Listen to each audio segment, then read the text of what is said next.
do you guys have in terms of being the biggest winner tonight? I think Sandisk, just like what we've seen across the memory space, I'm most excited to see that report. Western Digital, I think, will also likely surprise to the upside.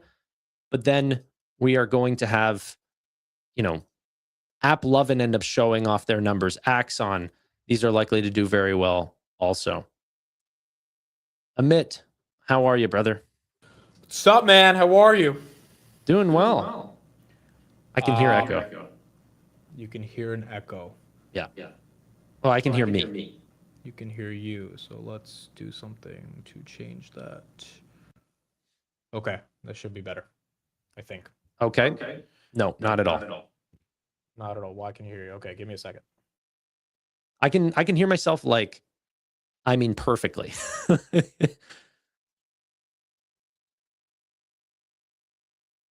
Okay, how about now? No, nothing. No difference. I'll be back in a second. All right. Someone says he looks like a highlighter. I think that's the Robin Hood hoodie, actually. Sporting one of the greatest names in fintech.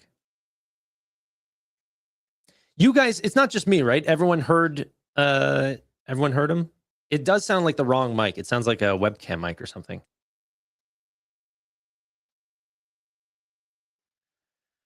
Okay. No. Dude, I hear myself as loud as I'm talking. How about now? Hello. It's getting louder. Dude, the mic's been weird all day. I have no idea why that's happening here. What about now? Check. No. All right, it's your show, bro. I'll be back. I'm going to try to fix this in a second. Are you using a different mic? No, I'm using the same mic. Dude, I have no idea what's going on. Today's been... Just put in headphones. Yeah, I'm going to put in my head. Let me get my AirPods. Okay. All right. Sorry, guys. We'll get this figured out, and then all shall be good. Dude, this is why I love the Fiscal AI team. I messaged them, and I said, guys, I cover SoFi all the time. I would appreciate if you guys put more of the SoFi metrics on their platform. I said this like a day ago. They sent me a message today. Hey, Tanner, all of the new metrics have been updated. That's why I like Fiscal AI. So let's go see if they actually did update it. This is going to be pretty embarrassing if they email me and it's not true. But they should have added all of the financial service products. Money, invest, credit card, referred loans, crypto, plus Outwork Relay. You're welcome. All right. Welcome back. How about now? It's working, right? It's the microphone is coming from your headphones now. I don't hear myself. Hold on. Okay, now you should go. Sorry. Today's been weird, bro. Yeah, and it's coming in loud now. What's going on. Anyway, I don't know what to do. Dude, this whole morning, it's been fucking weird. This should take the audio down a lot right here. Here, let me turn off my background as well. This is not my stream anymore. Yeah, today's the AK Media short, guys. I'm sorry. Today's an AK Media short. Okay. Are we being joined by Neil as well? I think so. Okay. I think so. Should be good now. Should be decent. If it's still bad, let me know on your end, Tanner. It's fine now. Take it away. I want to hear about what you've been focused on today in the news. This is your show. Okay. So obviously today's been a really interesting day. Dude, there's some headlines. I'm sure you've covered it, but the Google DeepMind dude left. Demis. Yeah. It makes sense why Google's getting hit. Let me share my screen right here as well. So we got a lot of earning guys to go through. Seda, obviously having a great day, 2750. That's up 13%. That's been a fun mover today. But Googs did not expect the head of AI. This guy's like been their most public PR person to leave, which is a bit weird. So I'm sure there'll be stuff to analyze when it comes to that. Outside of that, I feel like a lot of price action has been consolidating today. Micron kind of been stuck within $20. Nvidia, Tanner, you got to be happy about seeing 220. It's been a while. Yep.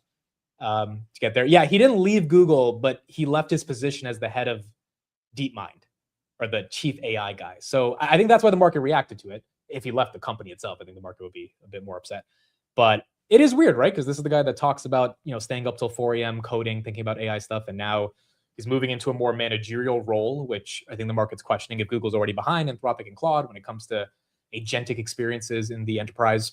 Then what's going on right there? Nebius down 1%. Iren down about 4%. I think a lot of the semis consolidating today is pretty normal, especially because they've had a massive run over the past couple of days. Same thing with the software names. The earnings that we have today after the bell, guys, it is going to be absolute chaos. Sandisk is the one that we're going to be listening to. And I think that's going to be the one that's going to be the most important, because we obviously need to know what's going on in the memory sector.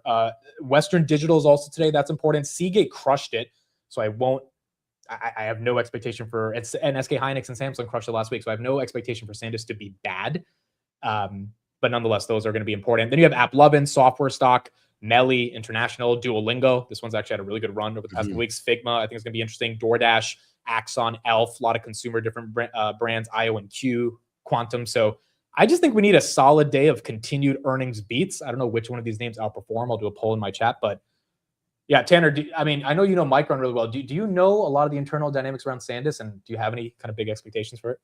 No, I mean, I assume that there's going to be a big boom. As much as we've seen a big boom in DRAM, we're likely to see the same thing happen in NAND. I did want to bring up, I just saw this story pop up a few seconds ago. Trump administration plans to impose tariffs of 15% on polysilicon derivatives. Whatever polysilicon? What the hell is a polysilicon? Polysilicon derivatives. Does anyone know what that means? I have no idea what that means. So the essential inputs for solar panels and semiconductors. So sorry, I thought that meant like polysilicon and its derivatives. I was like, anyway. But yeah, so they're saying polysilicon and the like for solar panels and semiconductors. China controls over 80% of the global production capacity, prompting U.S. efforts to reduce supply chain dependence via Section 232 investigation. Is that actually helping T1 Energy? T1, wow, straight moon, 470 to 550. I actually heard of this headline yesterday. It came out. I didn't know it was tariff oriented, but it was Trump definitely trying to incentivize more of this stuff in the United States. Okay. Decent for, is Enphase up at all? Enphase, no, that one's still down 6%. All right, so some of your solar names still getting hit right there, which is interesting if T1 Energy is getting the bid. Meta basically flat on the day. SpaceX, ugly day, down 12%. Palantir down about 3% after a 30% day overall yesterday. Put in the chat if you have a Sandisk position or a sizable memory derivative, because obviously I think the entire memory trade will be impacted from Sandisk. In terms of these sleepers, Duolingo, Figma, Elf, are there any that are catching your attention, Tanner? Because yeah, I don't know. I think there's a couple that could really make a big move today. Yeah, I think Figma could make a very big move. Their earnings over the last couple of quarters have been nothing but exceptional. However, people keep questioning some of the partnerships around Anthropic and these sort of things. I think that they could really come out with a big surprise. Also, I think another sleeper pick that people are not really paying attention to is Dave and Mercado Libre. Dave has been such a winner. They have posted unbelievable earnings for probably the past 8 or so quarters, and yet it's still a very small cap name, or mid cap name that retail is not really paying attention to. I think that's fair. Dave has outperformed every fintech the past 5 years, I believe. We've got a lot of names in this list that are either in my portfolio or in the stock draft. We've got Mercado Libre, Chime, but in terms of the stock draft, we also have Fluence that I think Chris has, and there's one more. Fastly is tonight, Sunrun, Abcelera, Zillow. SoundHound. I know people have liked this one. Oh, Zillow's tonight. Okay, so there's gonna be is Sandisk at 4:30 or 5? 4:30.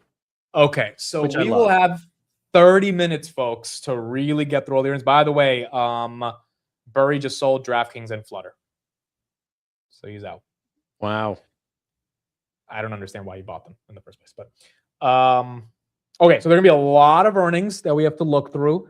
as we get into it. Zillow, SoundHound, Fluence, Chime, Fastly. I think everyone is going to have a different kind of take on all these different positions that are out there. App 11 was actually green on the day, now going red. But Sandisk, this is the main one. Like if this thing tanks 10%, or it's all priced in or something, like that's not going to be fun. And I think that's kind of why Micron's been range bound today. Do you, I mean, we can pull this in terms of it being a pump or dump, but I don't suspect that they're going to do anything other than beat earnings by large double-digit rates. Yeah, I think they're going to crush, but like Micron crushed and then fell 40%. So was that bad macro, or was that the market saying, you crushed so well that we think you're not going to be able to crush further than this in the future because of the cyclical, which if it slows down, but it's still really good earnings, then who cares, right? So yeah, but you know what? Sandisk last quarter fell on its earnings initially. And I remember that because it fell below $1,000. It went to like 999 at one point.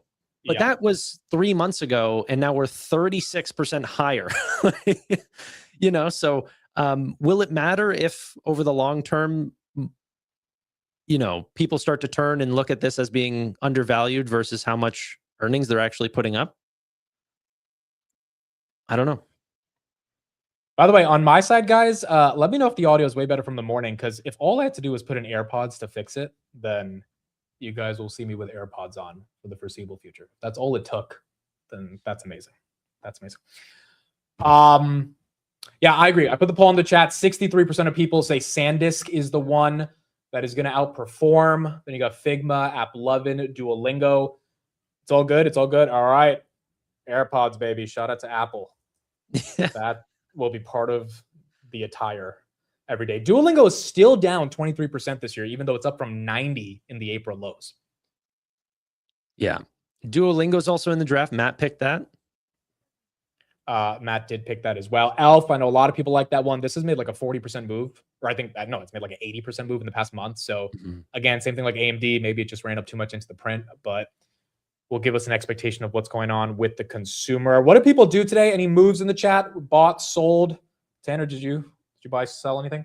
I have not purchased anything today. I'm almost near like all-time highs. Obviously, I need Nvidia going to 240 was whenever my portfolio topped out. It's by far my biggest position, but Shopify right now, it's a green day for me. Nvidia up 4%, Shopify nearly up 17+%.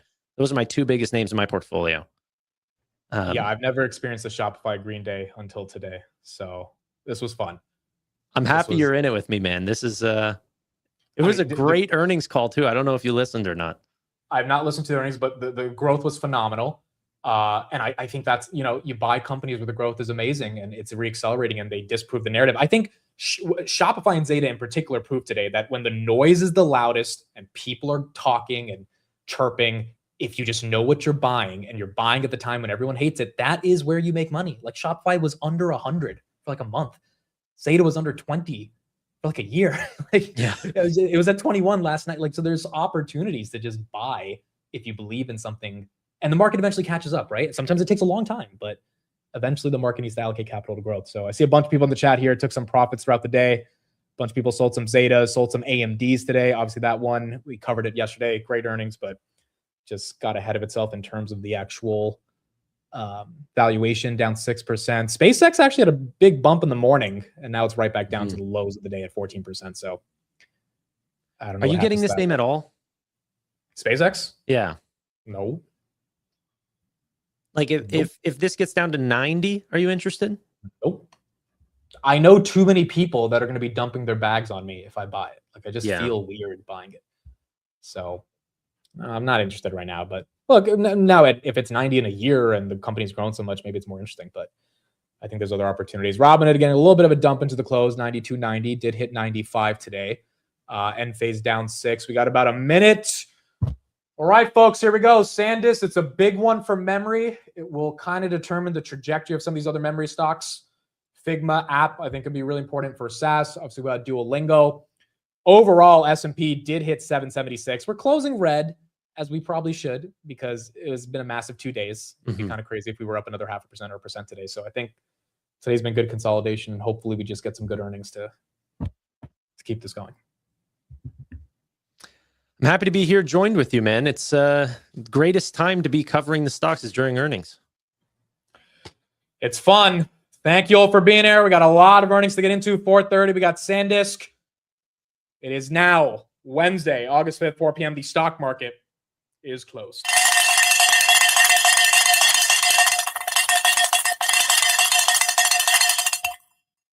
I can't hear it that well with the AirPods in, dude. It sounds No mute gang. I know what you guys feel like now. All right, S&P closed below 770, 769.77. Basically flat on the day, although we did have some nice green momentum in the morning. Palantir down about 2.6%. You got Meta 588, Roblox down about 2% after being down 10% over the past couple of days on earnings. Zeta ends at 2709, got up to 2850, still 11% day. Highest price it's seen in the past 52 weeks, which is nice. Micron actually closed below 900, 893. Nvidia closed below 220, so everything got a nice little dump towards the end of the day. But again, this week has been relatively good for many of these names. Even Shopify got a red candle towards the end of the day, but up 17%. Gold was up today. Netflix was up a little bit today. Flutter was down 11% on earnings. Disney was up 3.6%. Your Figmas of the world were up 3.8%. App Lovins, which got an upgrade this morning, that was down 0.5%. But this one, based on their growth, I mean, this thing was an $800 stock at one point, got into the S&P 500. So if they have a really good growth quarter, maybe that sentiment comes back. SpaceX down 12%. AMD down 7%. And then this is what we got for earnings. What'd you say? Sandisk is moving. Sandisk is moving. All right. So we got a lot of companies. Let's start with Sandisk. Hopefully we get those results very soon. Up 1% after hours, was down 5% during the day. So we need to get up at least 5% to break through the intraday action. Mercado Libre up 2.7%. I don't have any of the numbers just yet. Me either. Axon is out. Double beat. Beat on EPS by 2%. Wall Street wanted $1.84. We got 188. Beat by 4 cents. Revenue, 876 million was the expectation. They did 904 million. Beat by 3%. 2 small beats. That's all the information I have just right now. Axon, another SaaS company, also hardware play with body cameras. Yeah. Stock flat after hours, but you got a double beat.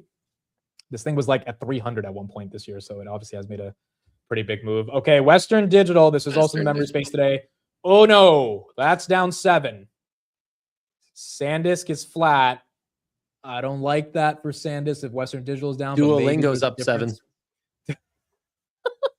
I mean, dude, trim Western Digital, buy Duolingo.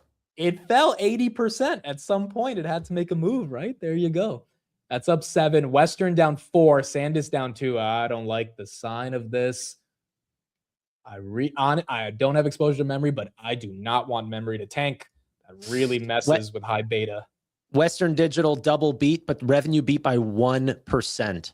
Revenue's up 44% year over year, but that is not the smashing beat that people wanted to see. EPS beat by 8%. Wall Street wanted $3.30. We did $3.56. That's not Western enough. Digital is down. That's not enough. I mean, these are not the record-breaking beats that we had last year or even 90 days ago. That is not enough. I mean, it's good. Don't get me wrong. Yeah. But if the Sandisk has got to come with a big beat because the market's already interpreting that Sandisk is going to have the same as Western Digital. Duolingo up 8%. Don't have their numbers yet, but that's green. Mercado Libre. I got the numbers. Go ahead. Mercado Libre beat on revenue by 4%. Wall Street wanted 9.7 billion. They did 10.2 billion. EPS, they wanted $9.11. They did $9.19, beat by 1%. So big beat on revenue, 4%, but it, almost met on EPS. But revenue year over year up 50%. Goodness, dude. They're growing faster than Western Digital. That company just compounds. They just grow.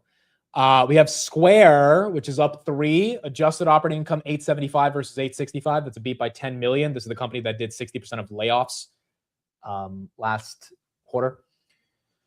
Stock's up 3 right there. Looking for revenue and EPS, but they beat on adjusted operating income. Don't have Chime yet. Don't have SoundHound. Trying to get Duolingo's numbers. I still don't see that yet, but it should be relatively good. Mercado Libre up 1. Axon up 3. Symbotic up 1. Epsilera don't have their numbers yet either.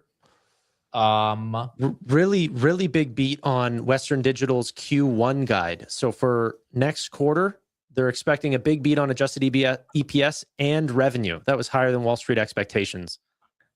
Why is it down 9%? Yeah, management said that they expect further margin expansion and strong free cash flow generation. dude, I feel like the market has priced all of that in and they're not happy enough with it. Either that's a gross overreaction or Seagate after hours is down 2. Micron after hours is down 3. Soundtown, they beat by 23% on EPS, -10 versus -13 expected. Revenue 61 versus 52. That's a beat by 18%. EPS is up 47% year over year. Revenue is up 45% year over year. Soundhound kind of crushing it here. They crushed it. Oh no! Oh no! Oh no! Uh-oh. Oh no, no, no, no, no. No, no. Please no. That's Chris's spreads are doomed, bro. Oh, dude, of course Chris buys memory today. Of course. This is Nebius. Okay, Sandisk down 10, Nebius down 1, AAOI down 2. See, this is the thing, bro. Sandisk is not just Sandisk. It's everything high beta and AI. It like you don't want this to crash. Why is it down 7? They beat by 14% on EPS, 39.25 versus 34. That's a $5 beat on EPS. That's not a small amount. Revenue 8.9 versus 8.39. That's a beat by 7%. Nothing that crazy, but still EPS is up 13,000% year over year. Revenue is up 372% year over year. AppLovin. What just happened? AppLovin came in line on EPS, missed by 1% on revenue. Revenue still came in at 53% up year over year, and EPS was up 57% year over year, but there was no double beat. This is kind of in line on both. No, but how is AppLovin down 21%? I think the whisper number must have been much higher. But this is a very large company. They don't fall 20% on missing a small whisper. This is not Amazon. Like this, the street's that harsh on AppLovin. That is unbelievable. That's wild. I mean, it's kind of believable, but it's still I mean, that's crazy, dude. That's crazy. We'll go deep in the numbers going into they're not a cheap company. Yeah, but they're growing. Like Shopify's not cheap either, right? And they grew, right? Like that's interesting. Sandisk, fourth quarter revenue, Street wanted 8.4. They came in at 8.97, so they beat on the guide. Adjusted EPS, Street wanted $43. Sandisk said we're going to do 46. That's a beat on the guide. I don't see the red flag in Sandisk other than the Street is not that excited about the sexiest trade of 2026, which was memory. And Figma, I knew it. They're doing such great things. Revenue beat by 5%, EPS beat by 100%. Street wanted 4 cents, they did 8 cents. Yeah, Figma should be pumping. This is a no-brainer. I mean, this one, it's been dead for so long. So this is kind of reminds me of Zeta, like a SaaS company that can beat numbers and has been depressed. So yeah, Figma revenue up 50% year over year, beat by 100%. Stock-based comp is still a concern, but Anthropic killing them is hopefully not anymore. $29. AppLovin, I cannot believe this, dude. Yeah, that's 21% wild. Down. Someone in the chat said TTD V2. Like, is this the next trade desk? Well, Trade Desk's growth is abysmal. AppLovin's like at what, 80%? They came in. That's their top line. 70%. No, AppLovin I think was 48%. 53%. 53. Last quarter was like 60. So I don't know if that's horrible. Yes, Figma revenue was up 50% year over year. Fastly, that stock is up 11. Thank you. We don't have the numbers yet on this, but that is green. We got DoorDash in a second. Figma now up 6%. Sandisk down 4. It was down 10. Trying to recover AppLovin. There is no recovery in sight. Elf, I don't have the numbers yet. I do have Dutch Bros. Dutch Bros beat by 10% on EPS. 33 cents versus 30 cents expected. Revenue 550 versus 525. AppLovin's down 28%. Yeah, I don't get it. Dutch Bros up 4% after hours. EPS up 27% year over year. Revenues up 32%. Dutch Bros growing more than tech companies. Some of these tech companies, they've continued to increase the brand. Duolingo just lost it. 150 back to 134. They beat by 8% on EPS, beat by 1% on revenue. EPS is down 30% year over year. Revenues up 18%. Some funky stuff going on after hours, dude. Chime is another one. I don't have their numbers just yet. This one I actually have in my own portfolio. That's up 6.5% in the after hours. This company has actually had like a quiet little reversal, or not reversal. I mean, like it's gone up a little bit over the last month. I didn't even realize. Chime up about 5% after hours. IONQ missed EPS by 747%. Street wanted negative 60 cents. They came in at negative $5. They do 80 million in revenue versus 66. So they beat expectations by 21%. Revenue's up 287% year over year. EPS is down 626%. This is a $14.9 billion company doing about $300 million of revenue a year. The CEO did say NVIDIA GPUs would be cooked by 2027 and replaced with quantum computers. I don't know if that's happening. Did Figma reverse? Oh my goodness, Figma. What is going on after hours, bro? Can you imagine Elon Musk comes out on the SpaceX call and says we're exclusive to IonQ? Yeah, that would be funny. That would be. Wow. Did you read Elf's numbers? These are unbelievable. I have not. Go ahead. Go for it. They beat on revenue by 11%, and they beat on EPS by 143%. Is Elf up? Barely. We get Elf up. Elf is down 3. Okay, so Elf has a massive beat on EPS, 140%, beat on revenue by 11%. That stock's down 4. Duolingo was up 10, now it's down 4. Figma was up 7, now it's down 11. Sandisk is hopefully trying to break even right here, but it was down 10, now it's only down 1. SoundHound is the only one holding on to some of these games. DoorDash is down 2. They beat EBITDA at 914 versus 843. Marketplace 33 billion versus 34 versus 33.4. It looks like they beat on the top and the bottom. That stock basically flat. If you went on the earnings predictions on Call Sheet and just put $10 on SoundHound would be the biggest winner today, you just won $4.3 billion. Like, no one had this in their prediction. This is unreal. I mean, this is the stock market. Greatest show on earth. Here's some more coverage on Sandisk. This is really important to figure out what the street is so upset about here. The non-GAAP gross margins for the quarter were stronger at almost 85%. The street was anticipating 80%. A reminder, Sandisk was spun off from Western Digital just in 2025. They make NAND, so that's a memory that is stored on an actual device, disk drive, USB, etc. And so their guidance was a mixed bag, what we also saw with Western Digital. So the guidance EPS at $45 midpoint, a little bit higher than the street, and it was the Q1 revenue guide that was just a touch higher than what the street anticipated. So perhaps that is the reason why shares did initially drop, coming back a little bit, and then the non-GAAP gross margin guide is higher, about at least 5% higher than what the street anticipated. So that's strong there. No major quotes or anything in the release either, but you can really see the discrepancy between Western Digital and Sandisk. These are names that have soared, to your point, year to date, Melissa. This one was up over 460% into the print. So perhaps just profit taking right now. Yeah, although I know it's an excuse no one wants to hear, that it's profit taking, but honestly, some of these names, that might be the excuse. Yeah. By the way, the Call Sheet thing was a joke. Your audience takes me way too seriously. Oh, I took you seriously, dude. I thought you looked at the numbers. $10 is making $4.3 billion. I was a little confused, but I was trying to pull up the numbers, so I didn't really factor it in. But I was like, oh yeah, that's kind of crazy. But Fastly's holding on to some of its love right here. Fastly's up 7. They beat EPS by 114%. They beat revenue by 5%. EPS is up 600% year over year. Revenue's up 23% year over year. DoorDash, they missed EPS by 2 cents.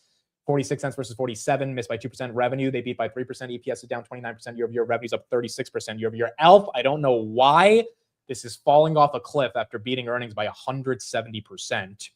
Same thing with Figma. Zillow beat by 16% on EPS, beat by 2% on revenue. EPS up 30 year over year. Revenue's up 18. Zillow's also down 2% after hours. The only thing holding any level of gains is Chime, Fastly, SoundHound, Axon, which is barely anything. Everything else. Dave is down 18, Tanner. Hey, I didn't say I hold it. I just said this is a company that's gone from 5 to 500. Okay, in the last 30 months or something. It was one to follow. But like, were the earnings that bad? Like I don't know. I haven't got the numbers. Elf down 8, Sandisk still down 2, Figma down 14 now. Dutch Bros was up 7, now it's down 1. This is a weird Wednesday. Dude, Micron's up 1% in the after hours. Micron's up. I hope that's a good sign for Sandisk coming back. This is oh, what about Fluence? Didn't they have earnings? Fluence? Yeah. Oh my goodness. Chris is Just gonna numbers on a screen, guys. That's all it is. It's just numbers on a screen. They go down, you don't look at it. They go up, you pay back attention. Why is this down 18? Every AI play outside of Fastly and Soundhound, which are, derivative AI plays, getting demolished here. Western After Digital down 9, Duolingo down 7. eBay beat by 6% on EPS 160 versus 151. They beat by 4% on revenue. eBay's revenue up 15%, EPS up 18%. eBay is flat. Where is Accelera? That's the biotech that's down 5. I don't have their numbers yet, but that one's also getting hit. HubSpot, they beat by 8% on EPS, beat by 1% on revenue. This stock is down 9. Now, HubSpot, I don't know how much of a moat these guys have in SaaS, but I mean, EPS up 49% year-over-year, revenue's up 20. Street takes it down 9%. Yeah. Fluence missed EPS by a lot. I don't have those numbers. Let me see if I can get it. Fluence is also one of those X names that people are very excited about. Okay, revenue. Wow. Street wanted 848 million. They came in at 649. That's a miss. EPS, the Street wanted them to give you 2 cents of profitability. They came down to negative 24 cents. Yeah, these are not good numbers across the board. I mean, not necessarily across the board, but on many of these names, the numbers just aren't good enough. AppLovin is going to be an interesting one to follow while they have their call. Adam's definitely been one to share some new guidance numbers and things that maybe analysts weren't thinking about previously. So this one has come back in previous quarters in the after hours. It already has. We dropped below $300. Now we're sitting at $335. So I don't think that this is the price that we're going to open up tomorrow. Let's just say that. For AppLovin? AppLovin, yes. Adam, the CEO, could say a lot on the call. AppLovin down 20. Tanner, you can share my screen. Honest, I don't have those numbers. I should be seeing it soon. Is Honest down? Honest is up 4. Now, Honest is a small company, 400 million. But that's up. Fluence, again, we talked about that. I don't see the earnings for Honest yet, but that's up. Joby, I do have their numbers. Joby is beating revenue by 27%, missing EPS by 9%. EPS is up 40% year over year. Revenue is up 25% year over year. Joby's flat. But what is their what's the base on that? They 30 million. Okay. So it's not it's not a lot, but Sandisk, can we get green? Dude, Sandisk is a little scary, bro, because this was not like a type of. I mean, Western Digital, you could say those numbers weren't as good of a beat as they needed. Sandisk put up some big boy numbers. Sandisk put up some big boy numbers. Oil after hours is at 74.90. It's actually the lowest of the day, so you can't even blame the macro here. IONQ missed horribly on EPS. Stocks up 2% after hours, but yeah, they missed by like 700%. Is everything honestly like, were earnings that bad? I felt like 80% of the numbers that we covered, if not more, were green. Yes, but some of them weren't as green as they needed to be. Having said that, they were not bad enough to be down 10 to 20%. The initial moves is what's confusing me. Like, why did Duolingo and Figma pump, and then 5 minutes later, like, did another number leak? Did the market switch their attitude? Is this more algo macro driven? I don't think I've ever seen this in my life. SMR expected revenue was 11.9 million. This must be incorrect. They did $75,000. They missed revenue by 99%. Dude, I think you and I are doing more revenue than like AK Media did more than 75K this Can I go public, bro? Can I go public if all it takes is 75? I will have the best earnings calls. Yeah. You guys will get the best quarterly updates. The best ones. I mean, it will be a party if I can be a public CEO. Redwire, I don't have those numbers yet. But this one got chopped in half ever since the SpaceX IPO, unfortunately. You can't go public with them, Mike. You know, this mic is probably better than a lot of the mics we've heard on these freaking dude episodes. Occidental Petroleum. I don't know why Occidental, it's What? It's Occidental. This is a big name. Revenue beat by 15%. Wall Street expected 7.25 billion. They did 8.3 billion. And then on EPS, they wanted $1.85. They did $2.40, beat by 30%. Huge double-digit beats there. Revenue's up 29% year over year. EPS 515% up year over year on Occidental Petroleum. It's Occidental. Why do you keep saying that? Oh, Why are you saying bad. it the wrong way? My bad. This is like one of the biggest Buffett stocks ever. How do you? It is a big Buffett stock, and I'm pronouncing it wrong. Anyway, those numbers are great. 1 point. I mean, we need a lot of energy. So it makes sense. And rising energy prices have helped. I mean, Berkshire basically owns like more than 51% of this company. So there may be a world when this one goes private soon as well. Oh wow, really pumping. Yeah, starting to go now. Up 3. Sandisk still down 5. IONQ down 3. SMR down 2. Tanner, thank you for letting me call out a mispronunciation for once. I know. Be on the other side of it. AppLovin, I still don't get why it's down 20. Does anyone heavy in AppLovin that has anything to say? Like, why is Trump live right now? Like, we don't need more volatility. That's true too, right? While you're trying to do earnings, you have Trump potentially placing new tariffs in the market. It's not really a great macro to be producing misses. This is why every time I think of buying, levered strategies before earnings, you get a day like this and you just remember that some days it'll be good. Figma was good for 5 minutes. Mm-hmm. Your calls are going to open up 4x in the morning, and then it's just not good. And it's like, you just never want to take that gamble with an expiration date. Fluent's down 17. Do you have Fastly there? Fastly is, we looked at their results. They're up. Yeah, triple beat, raised guidance by a lot. Estimate was 33 cents for the full year of 2026. They're now saying 52 cents. Wow. That means they're going to get a deal like Akamai did with Anthropic. That's a big boy raise. I mean, if everything was up after hours, the stock would probably, Fastly fell like 30% last. This is a big mover on earnings. That could be up big tomorrow if the street likes it. Viavi data center play. This one is up 4. Revenue's up 50% year over year. EPS 13 cents versus 4 cents. That's a beat. Guidance looks like it's a beat. Data center business, network and services business is growing very well. Operating margins 24% versus 14. That's a beat. You have some decent numbers right here, but the big ones, like Symbotic, which is not a big company, but still 30 billion is not small, down 6%. There's like 3 companies that have held their momentum today. Elf, is that one still down? Elf has recovered. It was down 15. Now it's down 2. Someone in your chat said that Occidental sold a fraction of their business to Buffett, so maybe that is juicing their numbers a bit. I think the chemical part of the business. Yeah, OxyChem. Yeah. Okay, so that's fair. Melly's now 5. This is one of the weirder earnings I think we've ever. This is, and I'm not optimistic going into the Sandisk call now, and I hope they say something that changes the momentum.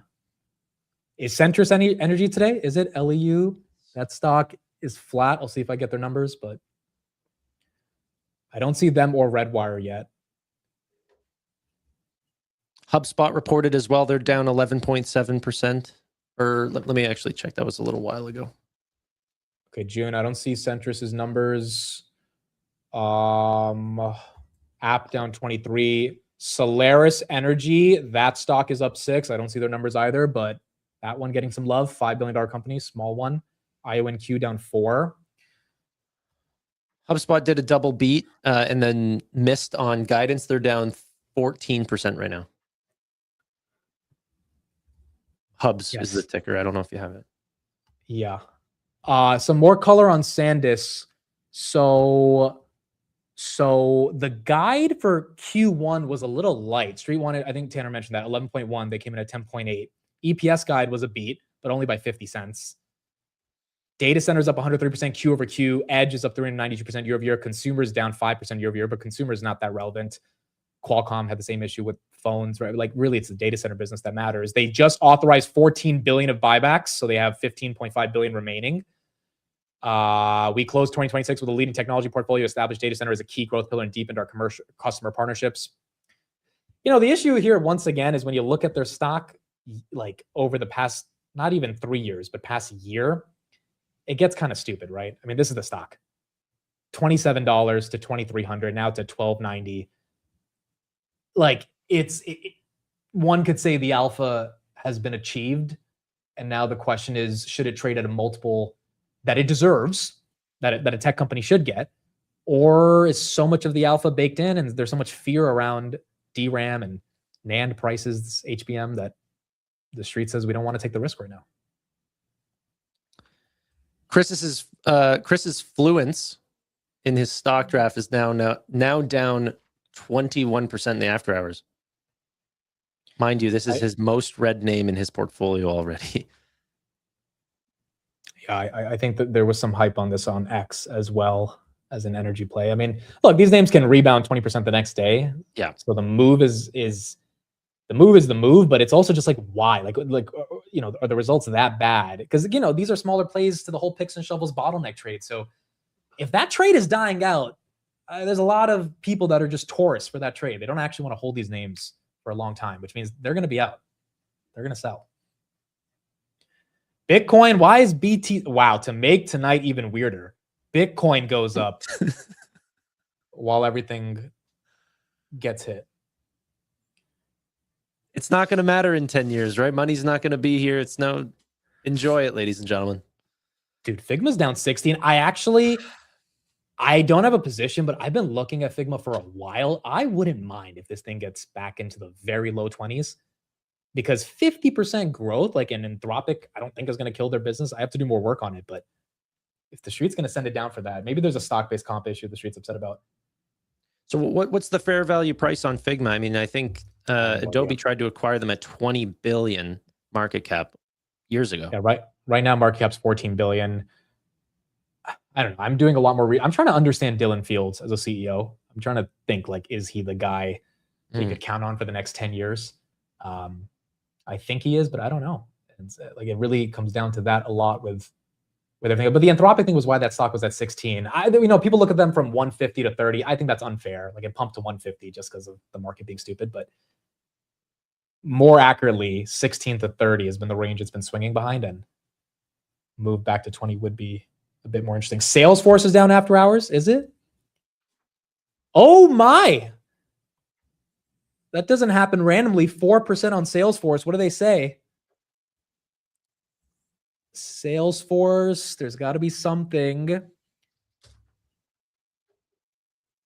Mark Benioff gets a new operating chief. Miguel Milano is the new operating chief. Wait. No, not CEO. COO. They have a new COO. ServiceNow is down 2% as well. Okay, maybe these names are just falling because SaaS is falling. Yeah. But Salesforce 4% is a bit bigger than expected. Wait, where's Palantir then after hours? Palantir down 0.5%. Weird Wednesday. It is August. August is August. I'm just going through a little bit of Mercado Libre right now. This is an unbelievable business. Go ahead. They're just killing it across the board. They're growing in every geography. You know, they did like $10 billion in revenue, up 50%. This is, for people that don't know this name, they're like the Latin American Amazon, but they also have a fintech side of the business. They're killing it on both sides. Customers are spending more with them. They have like AUM, assets under management, for Mercado Libre went up 68% year over year. Like, they're just killing it in fintech. They're killing it in the package delivery. I love this business. Oh, call starts in a minute. Okay, so we all want to listen to Sandisk, right? Yes, I think we kind of have to. I think so. We'll put updates in the chat for everything else, but we went through as many earnings as we could. I think Sandisk kind of determines what happens with a lot of this high beta stuff. I'll pull it up as soon as it starts, Tanner. Yeah. And then we'll take a look at it. You got the chart one? Yeah, we got everything. Okay. App Lovin still down 22. Again, we'll be in the chat and put some updates if we get some answers for why Duolingo's 11 and Appcelera, I still don't have that yet. That's down 7. Redwire is now up 4. I still don't have their numbers, but that was down. Now it's up. Yeah. Did you talk about the Appcelera double miss? I did not do it. Yeah, you can say those numbers.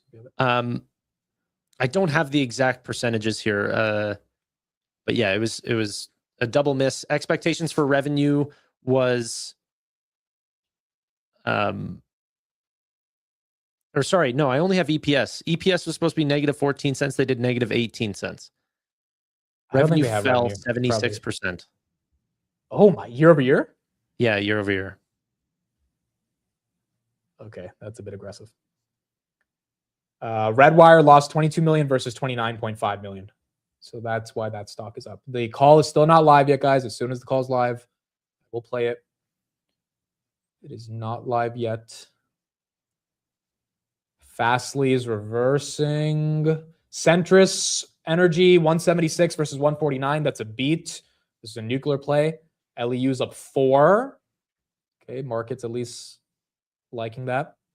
And then Redwire, you have a double beat. Okay.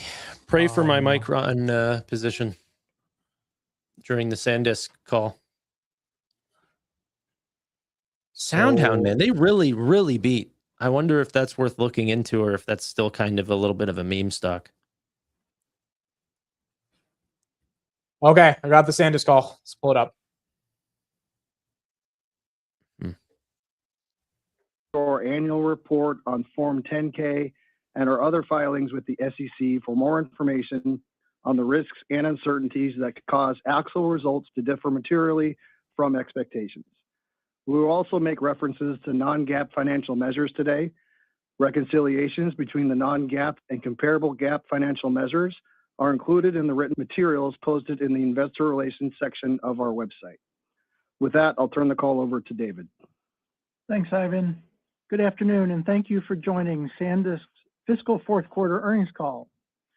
As we close fiscal year 26, we believe Sandisk is in a strong strategic position to deliver for our shareholders and customers.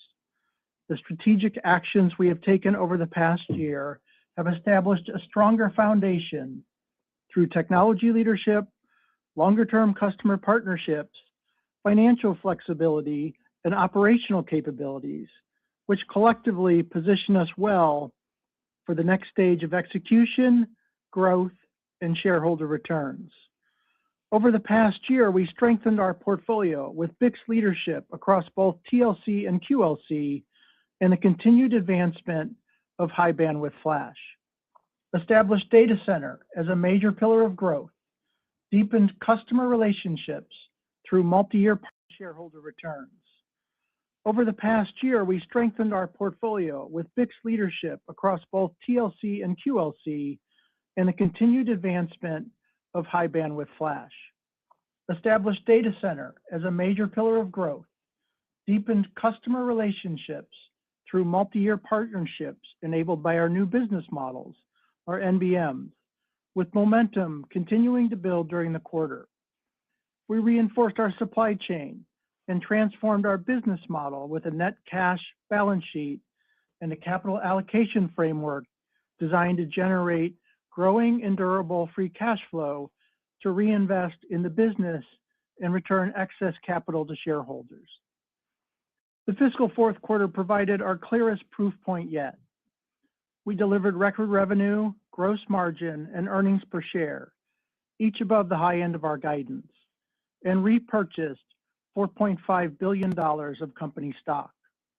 We are encouraged by this progress and believe the long-term earnings power, cash generation, and resilience of this business will become increasingly evident as we execute against this new foundation. Underlying our performance is the most important force in our market, the era of inference. AI is fundamentally a memory-centric, storage-intensive problem. and it is reshaping the demand equation for NAND. The shift to inference in agentic AI is generating data at a scale that is redefining storage requirements. Every AI interaction creates content that must be stored, retrieved, and served at low latency. And each of these steps relies on data storage products, including our high-capacity enterprise SSDs.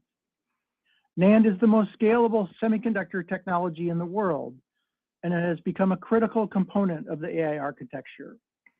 This demand is anchored in strategic, long-term infrastructure investments by the world's largest technology companies, which are increasingly working with suppliers who can scale, partner with them, and secure supply that ensures performance and reliability years in advance. These enduring and mutually beneficial partnerships give customers greater confidence in long-term supply while giving Sandisk clearer visibility into demand and a stronger foundation for planning, investment, and more durable cash flow generation. Our technology leadership is how we are capturing this opportunity. BiCS has become recognized as an industry gold standard for NAND, and this year we ramped BiCS 8 to the majority of our bit production, delivering industry-leading performance, density, and power efficiency across both TLC and QLC. BiCS 8 was enabled by innovations like CBA, hybrid wafer bonding, and our roadmap builds on that same fundamental approach, with future generations extending performance and cost leadership through continued innovation across multiple dimensions of scaling. Our leadership is translating directly into customer adoption across our various end markets. We scaled our compute-focused TLC enterprise SSDs across a broad set of hyperscale and AI infrastructure customers.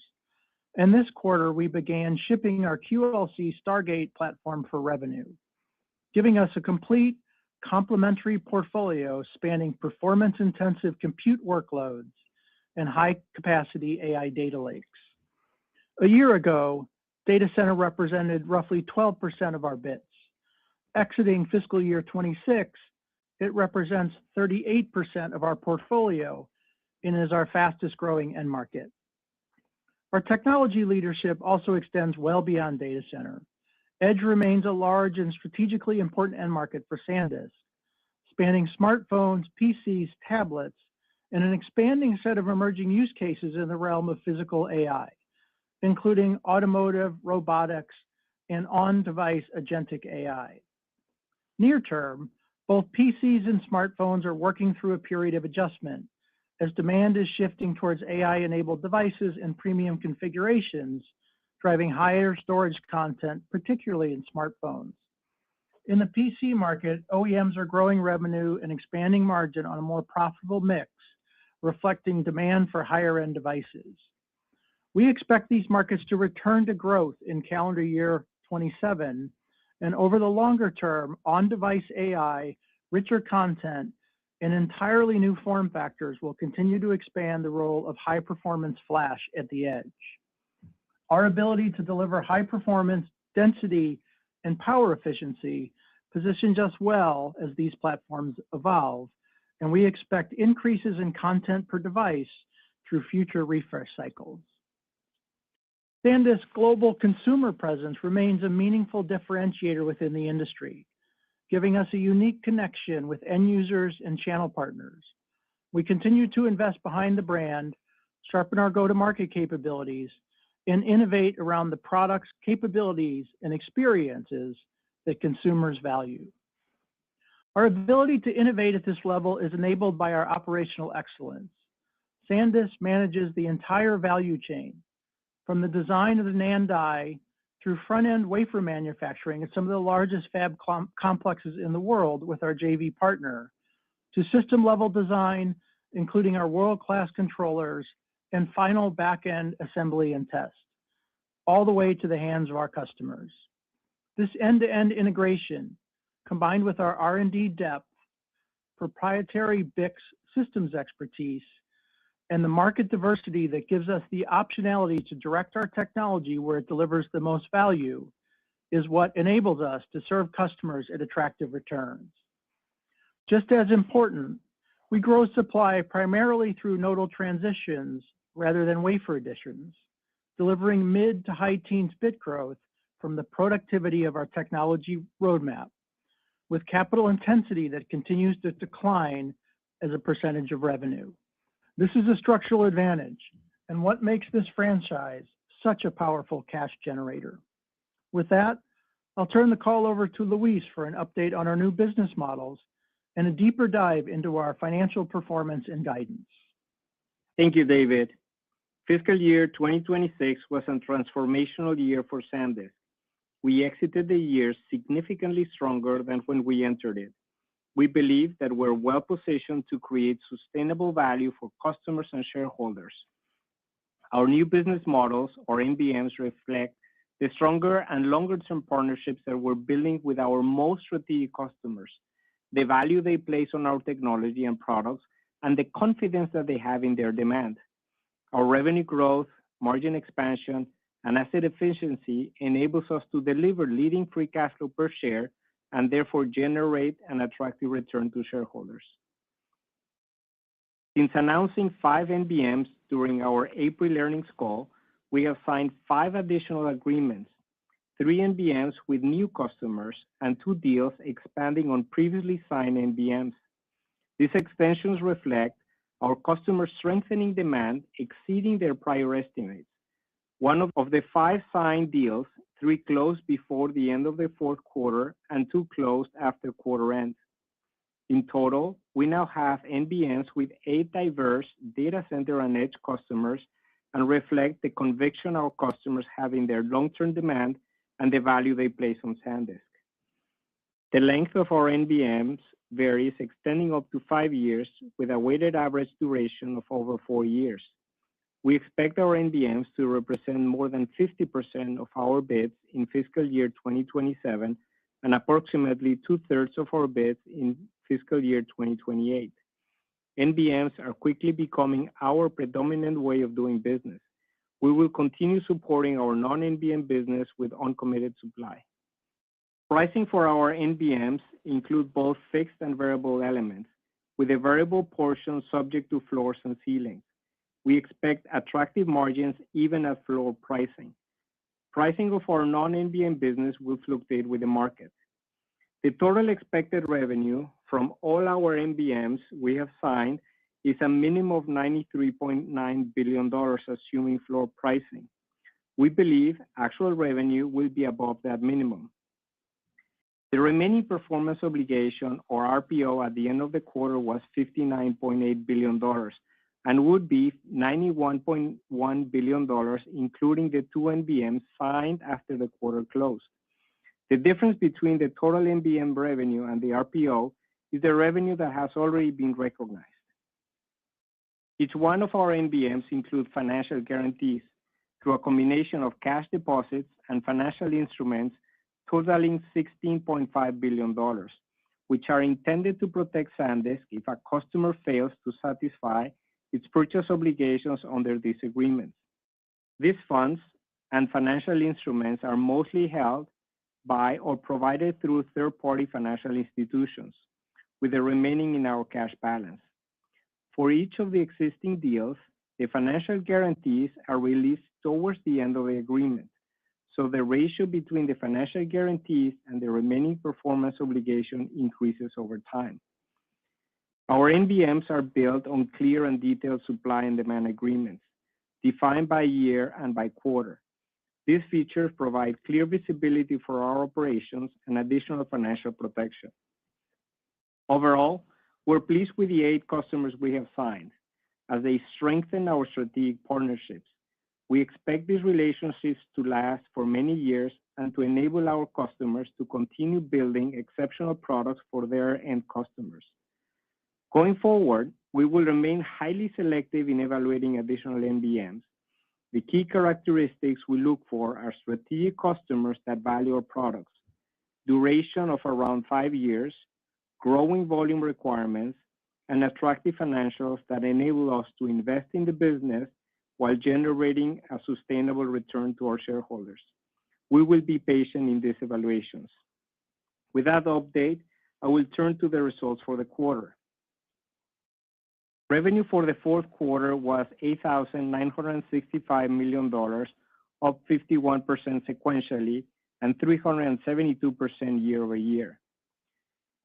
Revenue came in above the guidance range of $7,750 to $8,250 million that we provided on our prior earnings call. Sequential revenue growth came approximately 1/3 from higher volumes and 2/3 from higher pricing. Turning to our own markets, during the quarter, data center revenue reached $2,977 million, up 103% sequentially.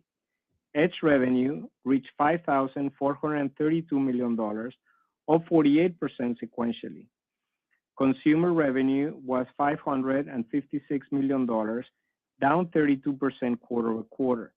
We're pleased with this evolution of our portfolio and remain committed to serving all three end markets to maximize long-term value creation. For the full fiscal year 2026, revenue reached $20,248 million, up 175% year-over-year, with bids growth in the mid-teens in line with our plan. By end market, for the full year, data center revenue reached $5,153 million, up 437% year-over-year. Edge revenue reached $12,160 million, up 195% year-over-year, and consumer revenue was $2,935 million, up 29% year-over-year. Non-GAAP gross margin for the fourth quarter was 84.6%, up from 78.4% in the prior quarter and 26.4% in the prior year. This compares favorably to our guidance of 79% to 81%. Non-GAAP operating expenses for the fourth quarter were $484 million, representing 5.4% of revenue, down from 7.5% of revenue in the prior quarter as we generated additional operating leverage. This compares favorably to our guidance range of $480 to $500 million. R&D represents close to 65% of our operating expenses. Non-GAAP operating margin was 79.2%, up from 70.9% in the prior quarter. Non-GAAP EPS was $39.25, up from $23.41 in the prior quarter and 29 cents in the prior year. This compares favorably to our guidance range of $30 to $33. We closed the quarter with 157 million diluted shares outstanding. Key GAAP to non-GAAP reconciliation items include a gain of $807 million from our investment in Nanya and $67 million in stock-based compensation expense. We also recognized a tax benefit of $175 million from higher stock prices related to the vested employee equity, which was offset by $170 million of taxes recognized on the gain from Nanya. During the quarter, we repurchased 2,836,000 shares of our common stock for $4.5 billion. Moving on to free cash flow. During the quarter, cash flow from operations came in at $7,126 million, partially offset by $153 million from net cash capital spending.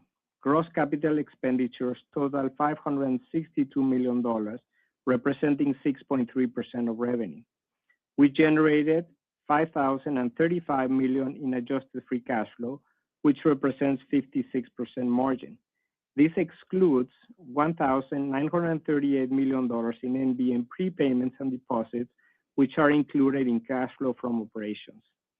We closed the quarter with $4,762 million in cash and cash equivalents on our balance sheet.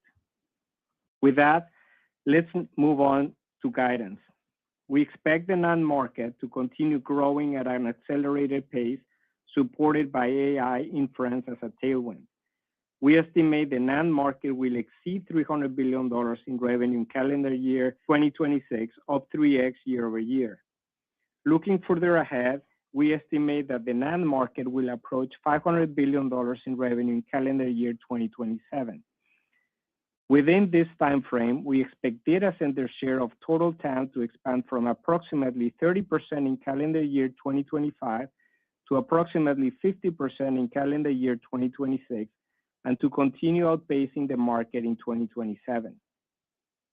Demand from our customers is growing faster than our supply. We therefore expect bits to remain on allocation beyond calendar year 2027. For the first quarter of fiscal year 2027, we expect revenue between $10.3 and $10.8 billion, with sequential growth driven by both bit growth and higher pricing. We expect non-GAAP gross margins between 83 and 85%. We expect non-GAAP operating expenses between $520 and $540 million as we continue to invest in innovation and R&D and have higher expenses related to taxes on employee stock compensation. We expect first quarter non-GAAP EPS between $44 and $46, assuming 155 million fully diluted shares. Here is some additional perspective for modeling purposes. Consistent with our long-term objective of growing supply mid to high teens, our capital spending will increase year over year, primarily as we ramp BiCS8 and BiCS10. Yet our investment relative to revenue will come down to approximately 6% for the full year. We plan to operate at higher inventory days consistent with current levels to support our NBMs and account for higher component costs. The higher inventory levels reduce sellable bits to mid-teens for the full year fiscal year 2027. Moving on to capital allocation. Our priority remains to invest in the business to support long-term growth and durability. We will continue returning cash to shareholders. Sandisk Board of Directors has authorized an additional $14 billion share repurchase program, bringing our total remaining authorization to $15.5 billion. We look forward to seeing many of you at our Investor Day in New York next week, where we plan to review the business in greater detail. We're encouraged by the progress made and remain committed to creating value for customers and shareholders. With that, let me turn the call back to David. Thank you, Luis. In summary, fiscal year 2026 was the year Sandisk redefined what this franchise can be. We delivered record financial results, established data center as a major pillar of growth, secured our manufacturing and supply base through the next decade, and fundamentally restructured how we transact with our largest customers. The value of our technology, built on decades of R&D and tens of billions of dollars of cumulative investment, is increasingly being reflected in our financial results. As we enter fiscal year 2027, we do so with a balanced, well-structured portfolio spanning data center, edge, and consumer, one that has served customers across every part of the storage market for decades and gives us flexibility to move wherever demand grows next. We have industry-leading NAND technology across TLC and QLC, with a roadmap of continued innovation extending our leadership. And we are investing beyond traditional NAND in emerging technologies like high bandwidth flash that carry the potential to change the AI memory storage hierarchy entirely. Combined with our NBMs, a net cash balance sheet, and an active capital return program, the result is a durable growth model, a valuable franchise, and a business built to generate substantial increasing cash flow. We're proud of what the team accomplished this year and believe we are still in the early innings of this opportunity. With that, Ivan, let's open it up for questions. All right, Q&A. Hopefully this changes sentiment here. He said that the NAND market would expand to $300 billion in 2026 and $500 billion in 2027. Wild. Yeah. It's obviously a very large global TAM. If at any time your question has been addressed and you would like to withdraw your question, please press star, then 2. At this time, we will pause momentarily to assemble our roster. By the way, the head of product at X just First stepped question down, today Nikita. comes from Ben Reitz with Melius Research. Please go ahead.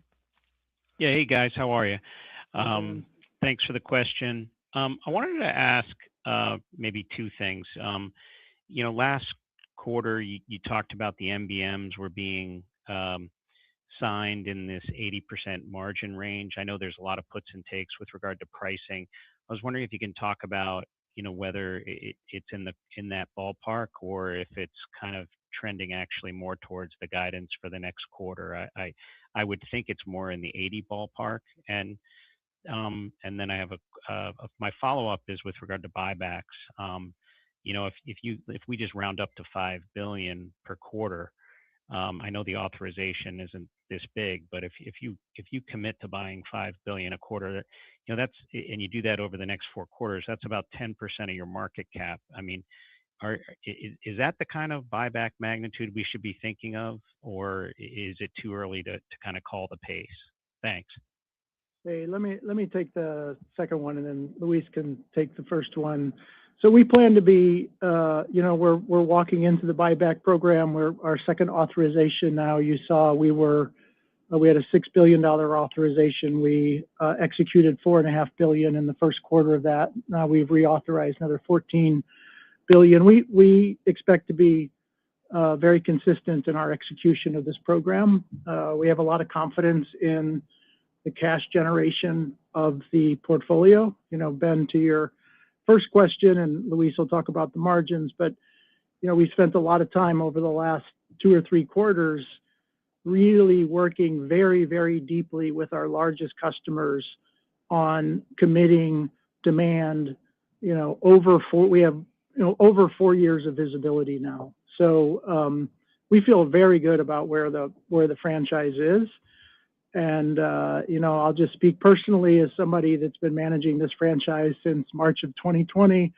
I am thrilled to be at this point where we're recognizing the true value of this franchise and really ramping up the shareholder returns. But Luis can talk about the margin.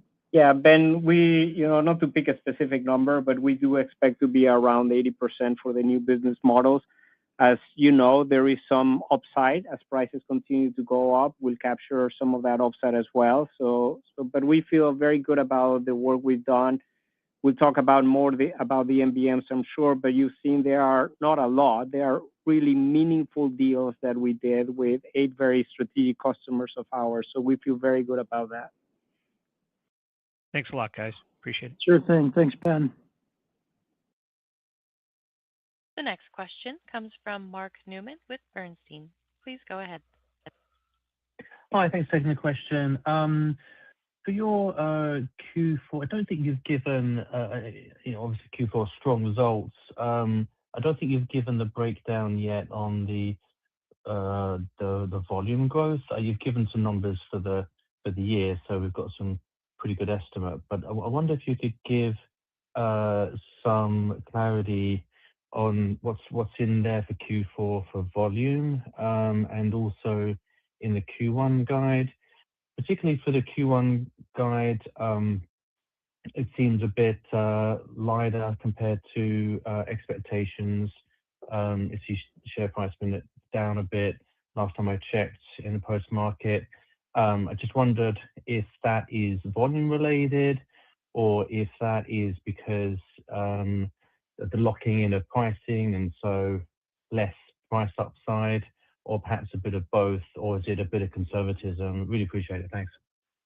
Yeah, so in Q4, Mark, what we mentioned is that about 1/3 of the growth came from incremental bits and 2/3 came from pricing. So you have that split there.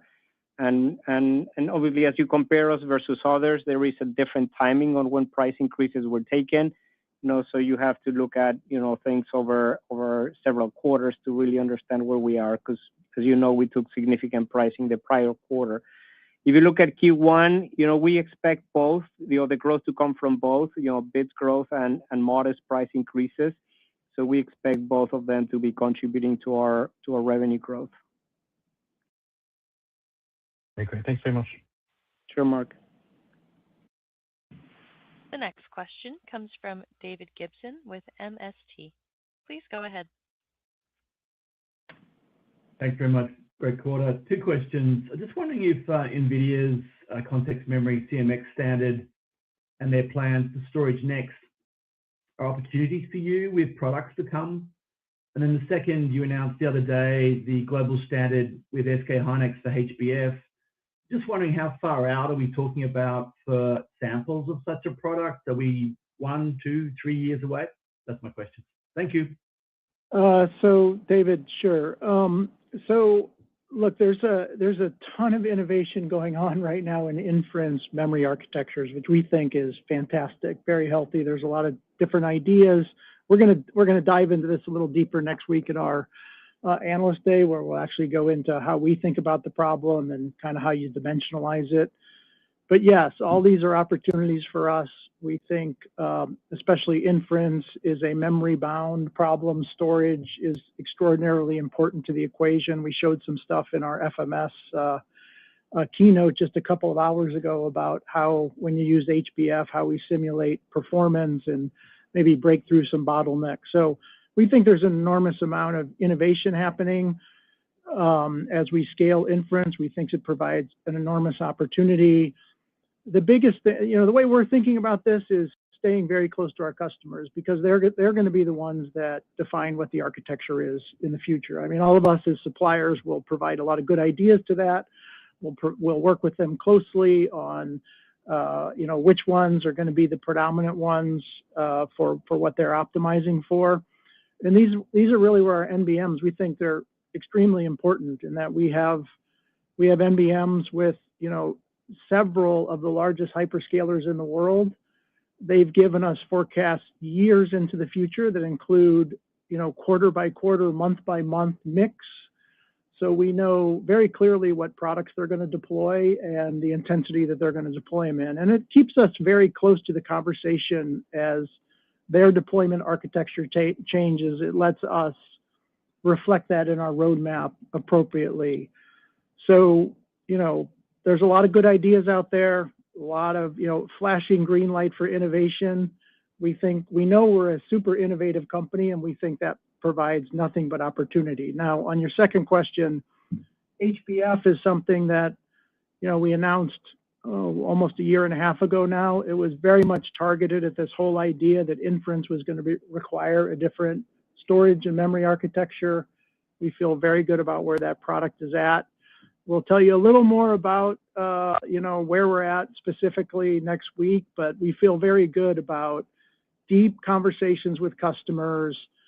This week you saw additions to our advisory board.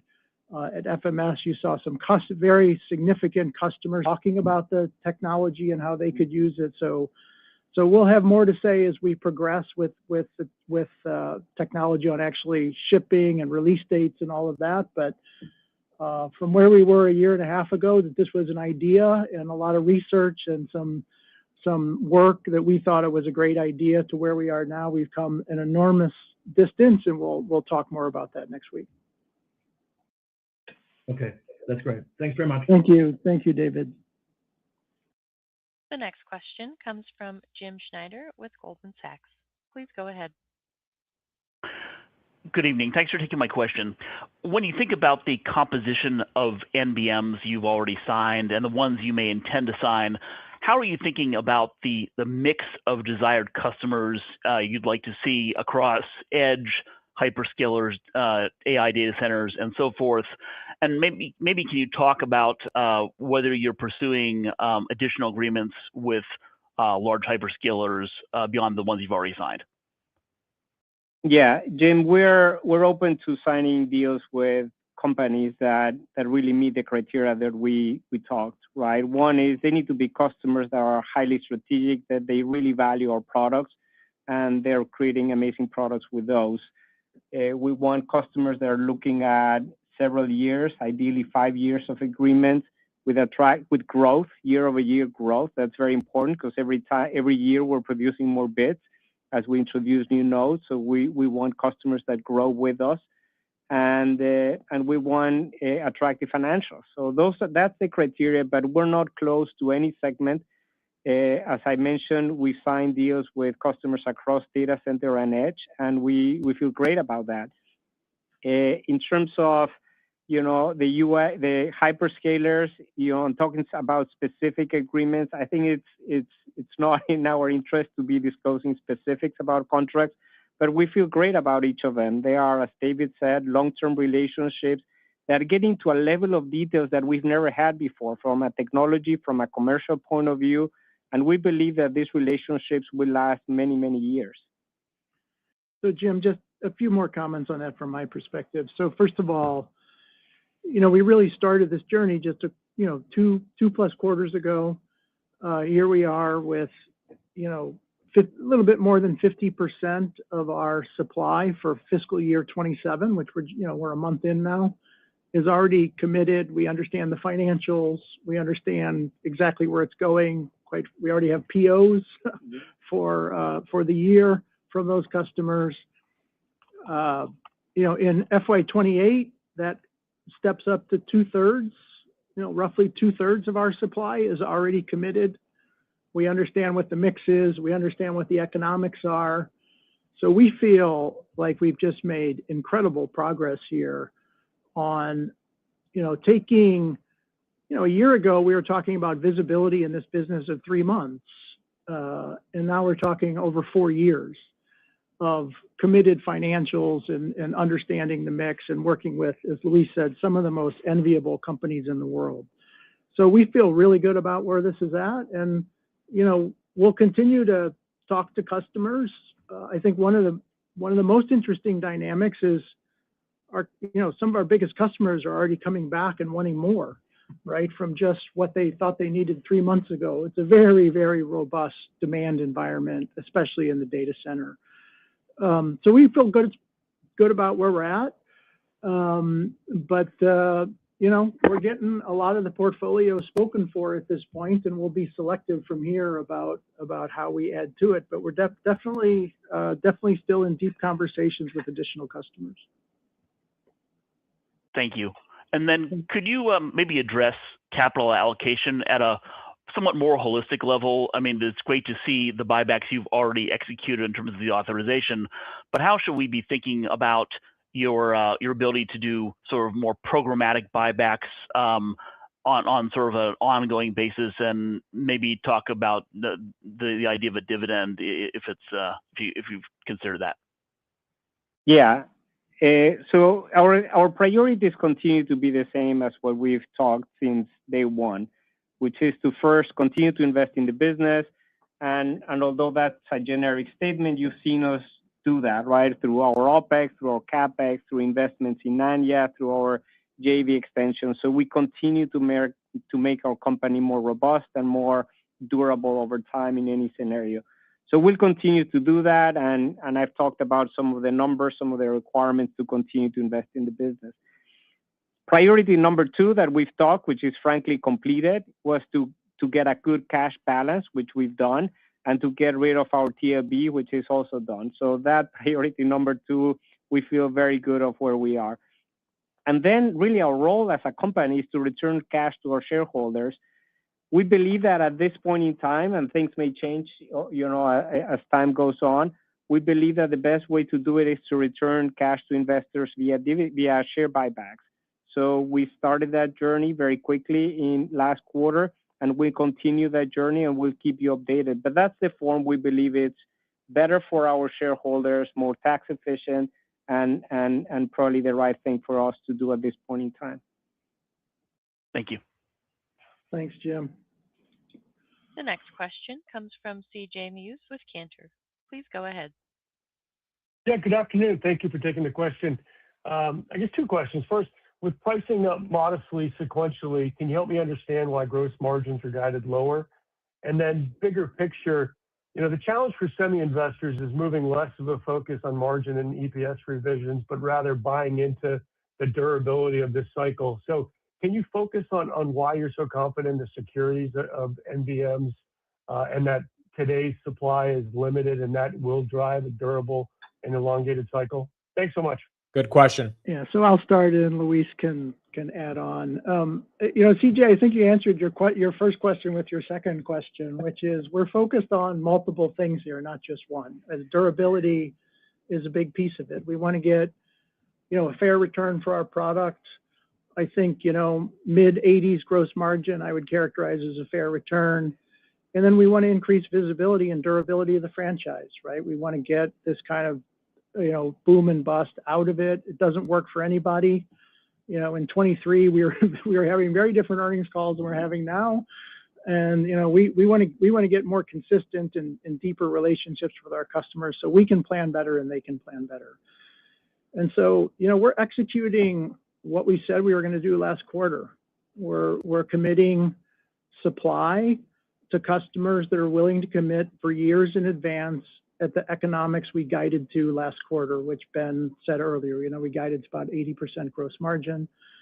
And then, the rest of the portfolio floats. And then there's, all kinds of things that happen in their mix and all different kinds of things influence it. It's a, fairly complicated business. So when you put that on top of half the supply is committed for FY27, you get to kind of the numbers we're talking about, which we're thrilled with, quite frankly, because the amount of, the operating leverage, operating profit and free cash flow that drives is very substantial. And again, we'll go into why that's the case a little more next week. So why do we have conviction that these, customers are going to hang in there with us? There's lots of reasons for that. Number one is we put a contractual structure in place where we align our incentives. They're making financial commitments to us that if they don't follow through on their commitments, that, I think $16.5 billion in aggregate would flow to us on our balance sheet. We don't ever expect to see that money, quite frankly. It's just to align interests. But if some black swan event happens, companies have to do what's in their interest, and maybe something happens.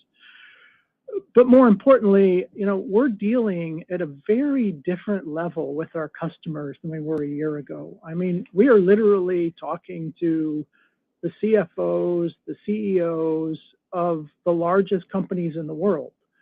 This used to be, quite frankly, just a supply chain conversation every quarter in a, price negotiation 7x24.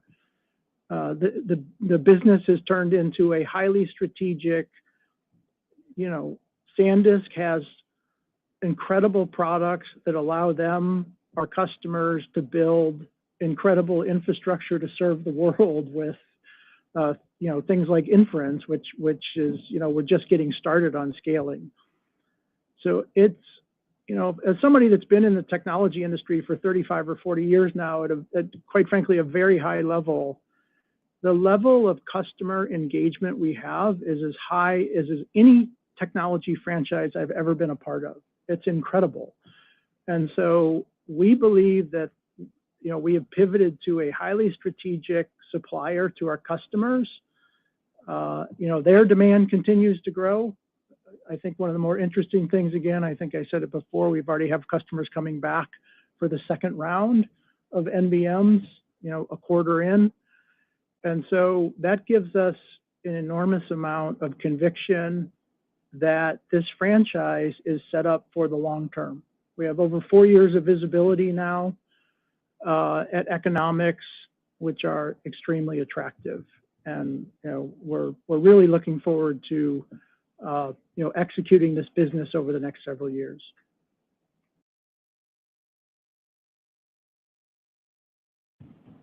The next question comes from Joe Moore with Morgan Stanley. Please go ahead. Great, thank you. You talked a little bit about gross CapEx coming up a little for the BiCS8 and BiCS10 transitions. Can you just talk about how you think about that and the fact that, the guys who also make DRAM seem to be focused more there? Any thought of spending more to accelerate those technology transitions, or just how should we think about your decision-making process on CapEx?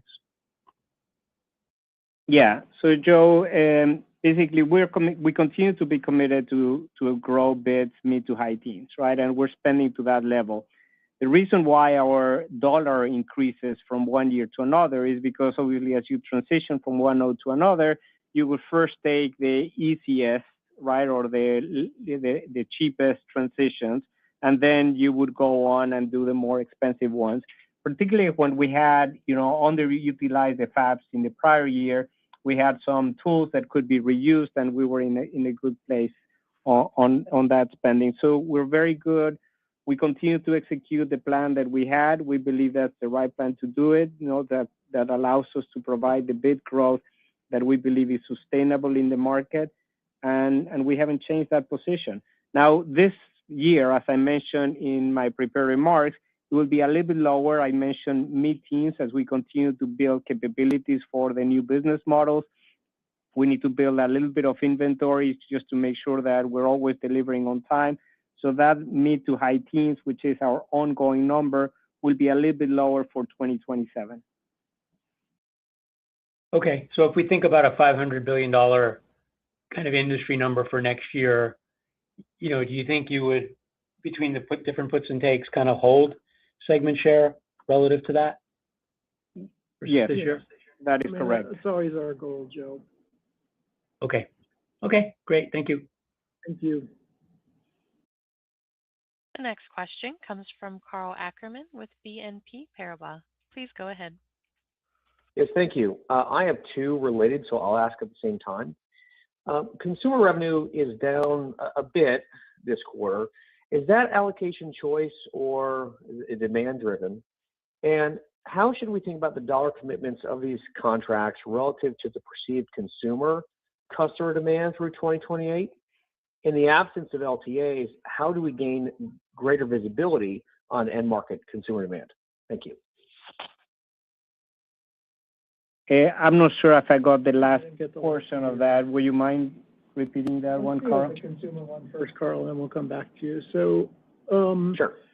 Consumer is a business that it doesn't move at the pace that the transactional markets move at. It's kind of an interesting business because in normal times you can move pricing and consumer around much more quickly than some of the other markets. But in these kind of markets where the other ones are moving so fast, it's hard to move the consumer up as much as possible. So there's no doubt we're seeking at where is the right equilibrium point for pricing and the amount of product shipped and all these kinds of issues in consumer, and that's a little longer process than in some of the enterprise markets.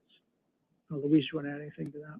Yeah, I mean, as you can imagine, prices on the consumer market have also come up, and there has been some impact on the TAM itself.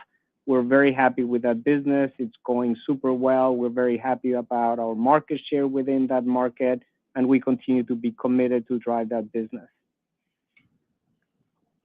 Do you mind going through your second question, Carl?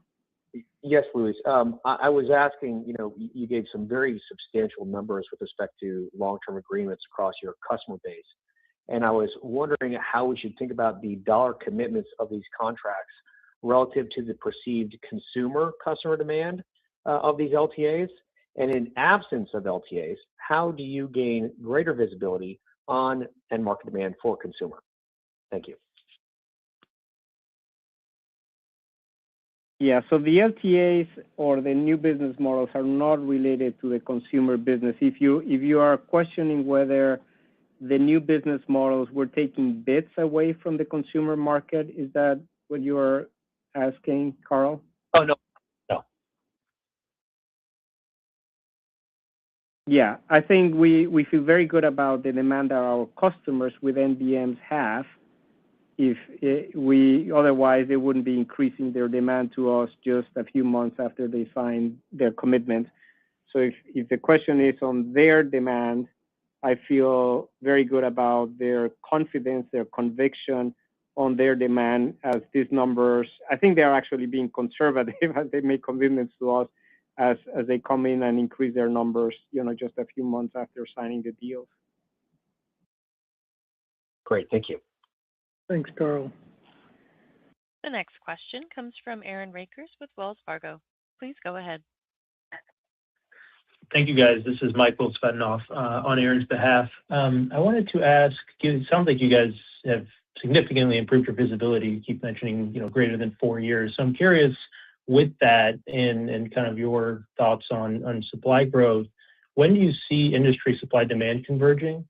And kind of how has that view changed relative to 3 months ago? Thank you. Well, I mean, converges every quarter. Yeah, I mean, industry supply and demand converges all the time, I guess, right? Yeah. I mean, that's the way the market works. I think if you're saying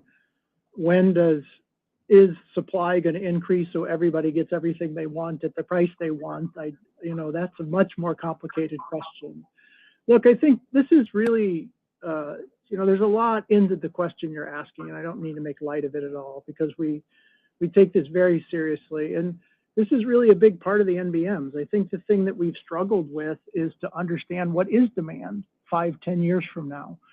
And when the business is transacted on a quarterly basis, it's very difficult to do, and it's very difficult to get wrong. And if you get it wrong, the implications are kind of tragic, right? We saw that in 23. Right now we're seeing, maybe people didn't anticipate that things were not going to be as available as they thought, and the market's reacting to that. I am actually extraordinarily optimistic that the market is reacting at an incredible pace. I mean, again, if you just think 3 quarters ago, 4 quarters ago, this whole market was transacted quarterly.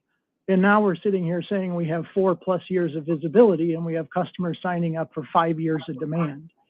That is exactly how supply and demand is going to get matched. It's not going to get matched at, quote, the industry level. Like we keep saying industry this, industry that.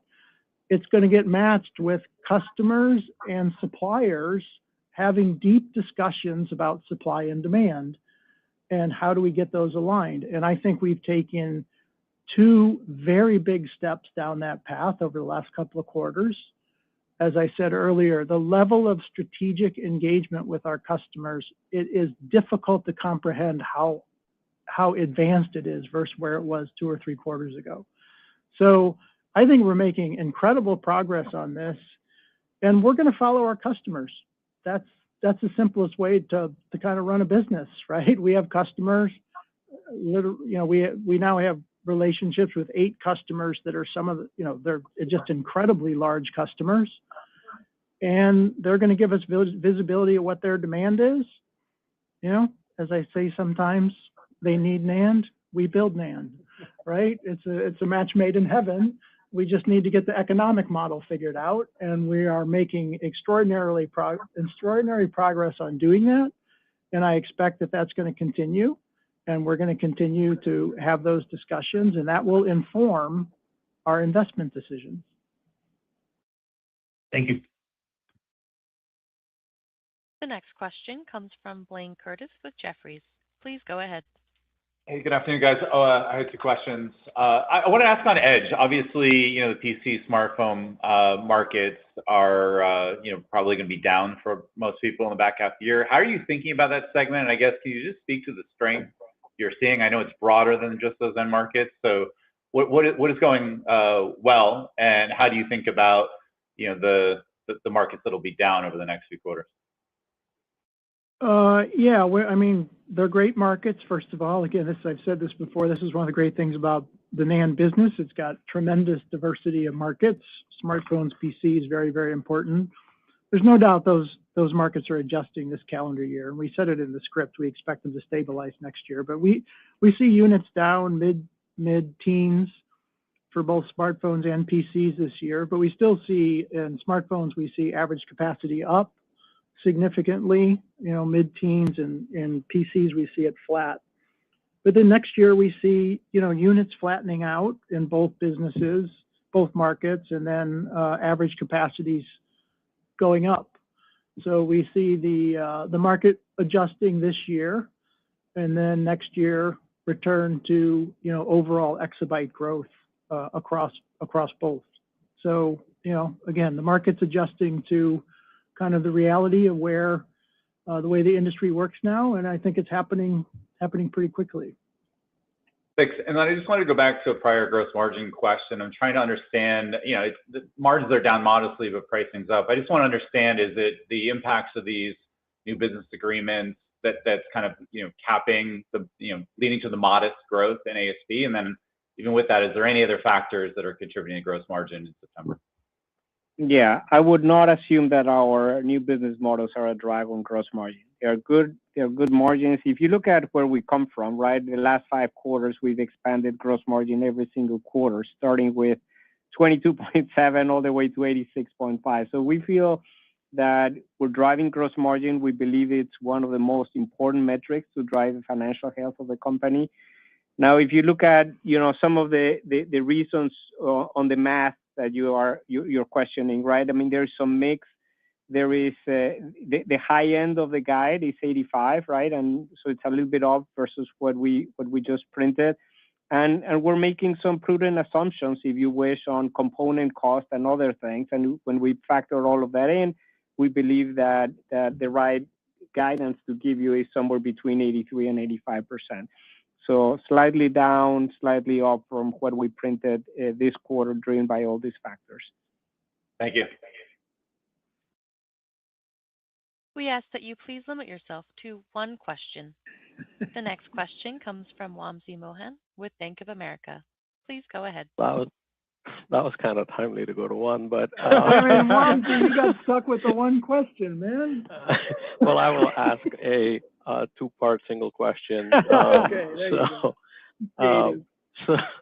So you have an industry forecast here of the NAND industry growing to $500 billion in 27 from $300 billion in 26, and we know that your bit growth is really not meaningfully accelerating for the industry. So just as the assumption that there is going to be any price normalization that we expect in 2027 or not, that's like the first part of it. And the second part is, in that growth of the industry, is your expectation that you would outgrow the industry in line or undergrow the industry as you think about that market growth?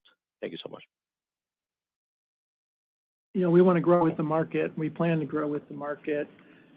Look, I mean, Wamsi, we're transitioning our business into a more predictable business. We're working on pricing and predictability and duration, and so we expect to grow with the market as it goes and increase our visibility.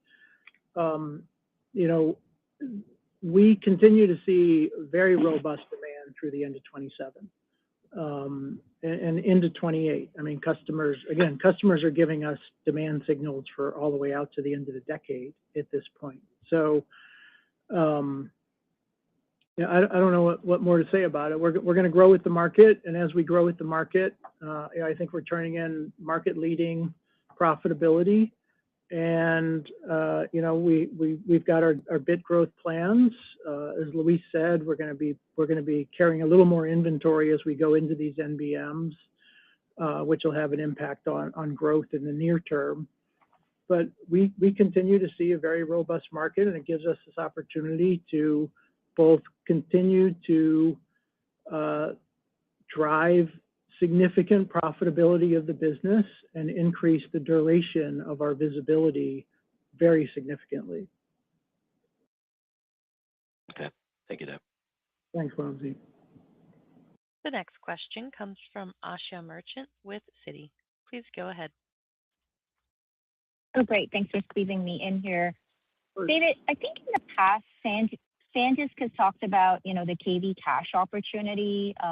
Can you just remind us, how you're thinking about it? Clearly, agentic AI is gaining a lot of traction here. I'm here at FMS, and seems to be a lot of discussion around there. Has your views or dialogue changed over the last quarter as it relates to and how you're thinking about this KV cache opportunity into 2027 and beyond? Thank you. Yeah, it continues, Asha. It continues to mature, I would say, and that's with staying close to the customers because it's use case dependent on how much KV cache is going to be, how it's going to be used, how much NAND is a part of that equation, how do you configure the system.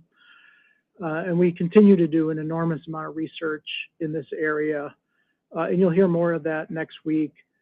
But we just continue to get more optimistic on the requirements for NAND as AI gets more sophisticated, models get bigger, context lengths get longer, and then agentic is just a big multiplier on top of that. So we continue to get more bullish on the requirements for NAND.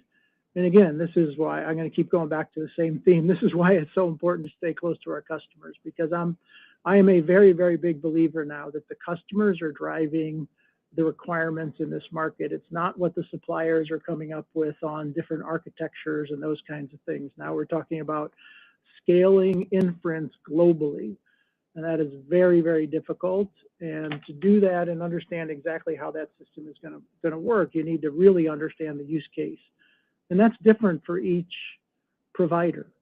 So again, why, it's the reason why we're staying so close to our customers, why we're increasing our visibility, because we're going to need to stay very close to those architectural discussions. They're evolving very quickly, and the demand continues to get stronger. Again, witnessed by, we have customers coming back, after only one quarter, wanting to increase their demand for the next 3 to 5 years based on what they've learned in the last quarter. So it continues to be, it's quite a complicated calculation. We're going to try and demystify it a little bit next week with how we think about it.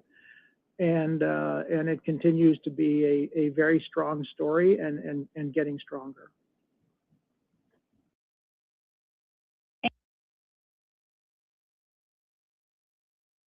The next question comes from Vijay Rakesh with Mizuho. Please go ahead.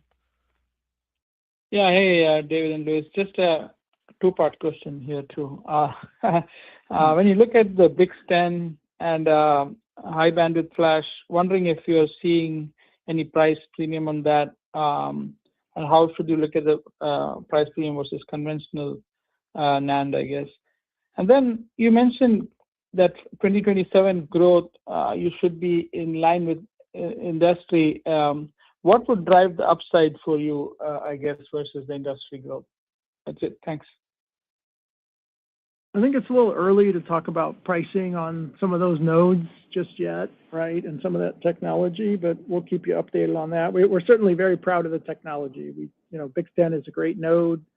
We just announced it, I think, last week or last couple of weeks, and it's been in development for a long time, and it's great. Again, Alper's going to show you more about that next week as well.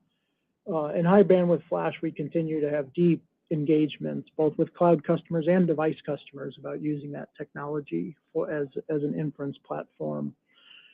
Look, we grow, BJ, we grow through nodal transitions, right? I mean, our technology is so productive. We can grow in excess of the market rates we're talking about just through nodal transition. So that's the way we grow. If we're going to speed up or slow down nodal transitions, even that still takes a significant amount of time, but that's something we always look at and allows us to kind of always stay in line with where the market's at. This concludes our question and answer session. I would Thank God. Oh my gosh. It's exciting. The market doesn't care. They couldn't have made a more exciting market more boring. I mean, Look, here's the problem with Sandisk, okay? I don't know if anyone noticed, but every question was, when is the cycle ending? Every answer was, we don't know, but for now, there's a lot of demand. And this is why the memory trade is really scary to me. Because at the end of the day, if prices peak or supply comes in, the trade is done. I mean, these names will fall like a rock when that happens. So you're betting on the cycle not being done for a while, which I agree with. But when Sandisk was 40, when Micron was 300 and 200, that's when the longevity of the cycle seemed like it had alpha in it. Now it's kind of like, all right, we know the CapEx is not stopping, but the companies have grown to multi-hundred billion, in the case of Micron, trillion in Samsung, SK Hynix, trillion-dollar market caps, that for them to go to 2-3 trillion, like for Meta, Google, Amazon, Nvidia, to get to those multi-trillion, you need sustainable earnings growth, which is what was basically the theme of all the questions. It's like, how do we know this is durable and sustainable? And they talked about their long-term agreements and all that stuff. And again, I think a lot of that will be sustainable and durable for the coming years, but the market looks forward and tries to find out at least a year and a half in advance before things start peaking. And so I don't know, man. This is the problem with the trade. Doesn't mean the trade is bad, but the stock should not be down 7% after hours on what were absolutely incredible numbers, unless sentiment around memory in and of itself, which does bleed into other parts of the semi-stack. It doesn't just affect memory.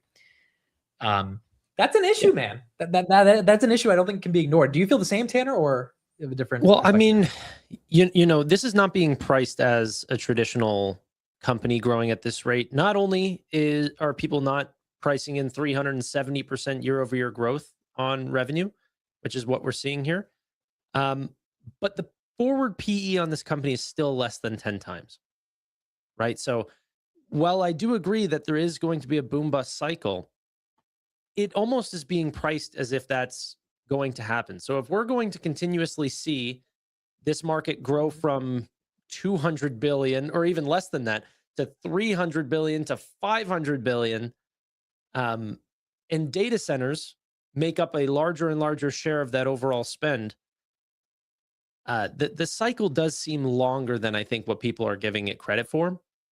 And no, of course, they're not going to come out and say, hey, this is whenever the cycle ends or something like this. But ladies and gentlemen, we have a guest. We have a guest. Okay, the great and powerful couch investor. What's going on, guys? Neil, missed before out on all the earnings call fun. I was watching Spider-Man, seeing if this $1 billion box office movie was really worth. I'm not going to tell you yes or no, but I'm just going to say that good? It's good. Is it $1 billion in a week good? Probably not. Probably not. Well, you are doing something fun versus listening to the Sandisk call. Look, the thing is, Tanner, I agree with you. The forward PE is priced inappropriately for the level of growth that they're putting up. I don't think anyone can look at those multiples and say that's wrong. But nonetheless, the one question that almost explicitly, I mean, literally, he was like, is this boom and bust? I didn't like the CEO's answer. I don't know about you guys, Tanner. I don't know if you remember it, but the CEO did not answer that. And I don't blame the CEO because it's kind of not in his control. All he can do is continue to grow. And, he said, I think 80% gross margins are fair. He was kind of saying it as a joke because it's like, dude, like we have 80% gross margins. The problem is the market's like, yeah, but like you've never had that. And that's probably not sustainable, which is why every question came down to pricing, supply, and overall durability. And so I agree, the multiple should be higher for all the memory names. And as a trade, that makes sense. But there's a lot of people that have a lot of gains on these names. And if the market starts to really panic on the sustainability of it, granted, the TAM is growing so massively, I think that's where you get the fear. And for the people saying, what about NVIDIA? NVIDIA has a moat. They're not selling a commodity. Whether you like it or not, memory is a commodity. It's just the supply-demand imbalance is so massive that there's 80 to 85% gross margins on these memory companies. You can't just build Vera Rubin. There's not another person that could do that outside of NVIDIA. So now NVIDIA is going to need a lot of memory. So if NVIDIA is growing, then theoretically the memory company should be growing. But if there is just because you're selling a lot of cars doesn't also mean the price of oil corresponds with the margins of cars just because cars use oil. So I don't know. I feel like, once again, these stocks are undervalued. And if we get a raging bull market again, S&P 8,000, they will go up. But the fear after hours, once again, tends to be from these lack of meaningful answers that I can't even blame the management for around cyclicality and durability of their growth. So the TLDR, since I didn't listen, was we are growing very fast, but we don't know if that growth will be here for the next 5 years, 3 quarters, a year. Well, what's the... Well, they did make a prediction on 2027 NAND market size. They said $500 billion. In the trailing 12 months, Sandisk put up $20 billion. Now, they're not the only player in the NAND market, but it's significant expansion going from 2025 to 2026. By 2027, you're having multiples on multiples, larger market spend on high bandwidth flash and NAND markets. Okay, so to go back to what Amit just said, it's true. You cannot have another NVIDIA in this market right now, but I'm not certain, but I think if you go and allow these big tech companies to go to the Chinese companies, you can maybe replace what a SanDisk cannot supply at the moment to everyone. And maybe that's the fear in the market, is that an NVIDIA cannot be replaced. And I mean, if they can be replaced, I'm pretty sure everybody would be running to the replacement right now. They've built out their ecosystem, whether it's software and hardware, with memory, whether it's a SanDisk, maybe a Micron SK Hynix Samsung is a bit different, but in my opinion, the solution is way easier to get these types of components, to get these types of products. I mean, the fact that you can literally go today, if they're allowed, to China, to these Chinese companies and get what you need is, I guess, part of the reason why the PE will not be much, much higher for these companies. Because let's say Trump decides, you know what, Apple, you know what, other companies, you can buy X amount from these Chinese companies to ease the pressure on the supply chain. Which it seemingly he just came out and did the opposite today. Right. He imposed a 15% tariff on polysilicon derivatives. I think we need to ask ourselves, why is Microsoft trading at 25 times forward and SanDisk is trading at 5? Because as uncomfortable as the conversation is, like there needs to be a response to that. It has been months now of Micron SanDisk trading at well below the average tech PE. And it's like, what is the street? It's not like the street doesn't understand the story.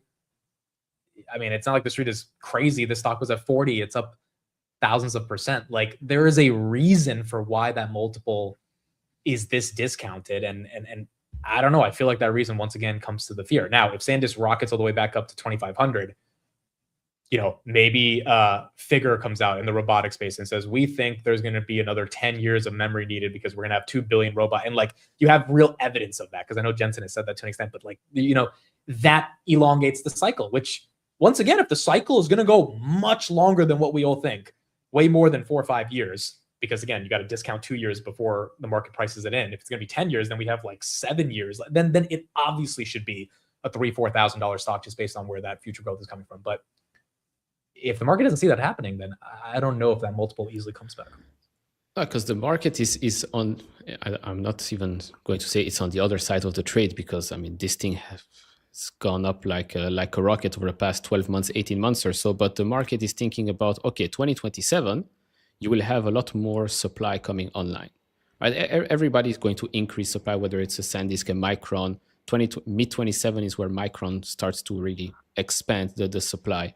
And so let's say we are in 2028 and everyone across the board has managed to increase the supply.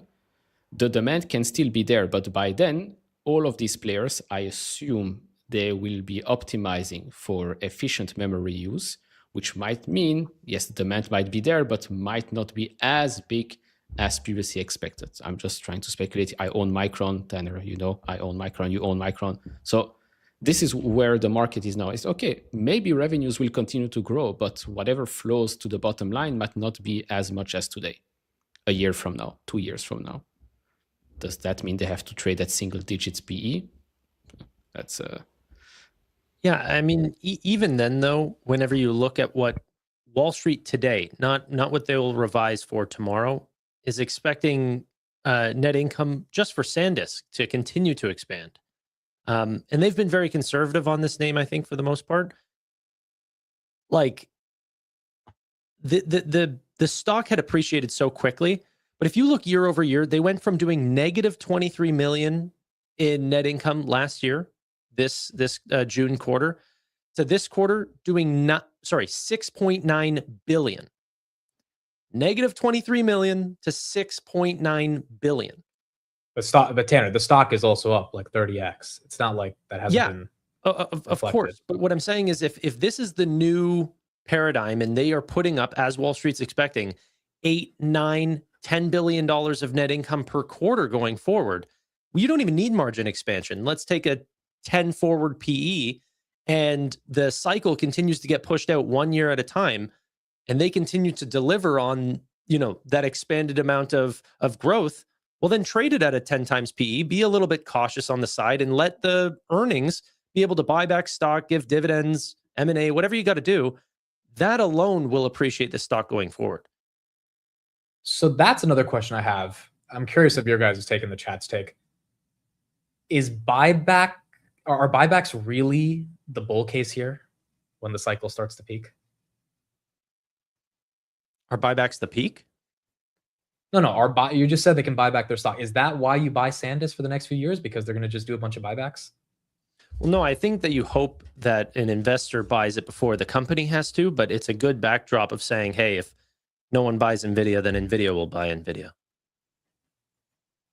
Yeah, but what I'm saying is for a supplier of a commodity to have excess cash more than they know what to do with it, because this is the ironic part that no one's mentioning about the buybacks for the memory companies.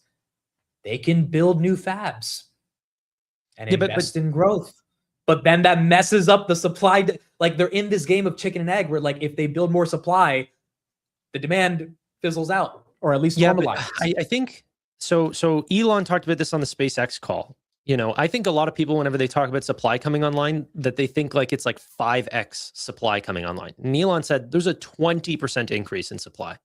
It's not going to change the unit economics. Like, no, but a 20% increase would definitely change the street's expectations across the board. Yeah, to the upside.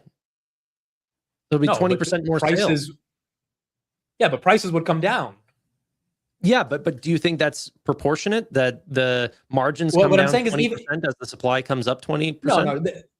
No, it wouldn't go down 20%. But the point is there would be like that happening in the chart, which would start to get investors to be scared. So then Sandisk and Micron will come out and say, well, we're buying back our stock. So our EPS isn't going like that. Our EPS is still going like that. And then investors are going to be like, okay, but you just don't want to invest more in supply. So you're going to save the stock by buying it back.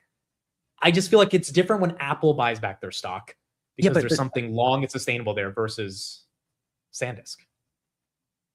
I agree, but I do still think that it's a good benefit. I think there was a report from, I don't remember the exact bank. It was Morgan Stanley or one of these financial firms that said that once Micron is actually able to buy back stock, right now they're not allowed.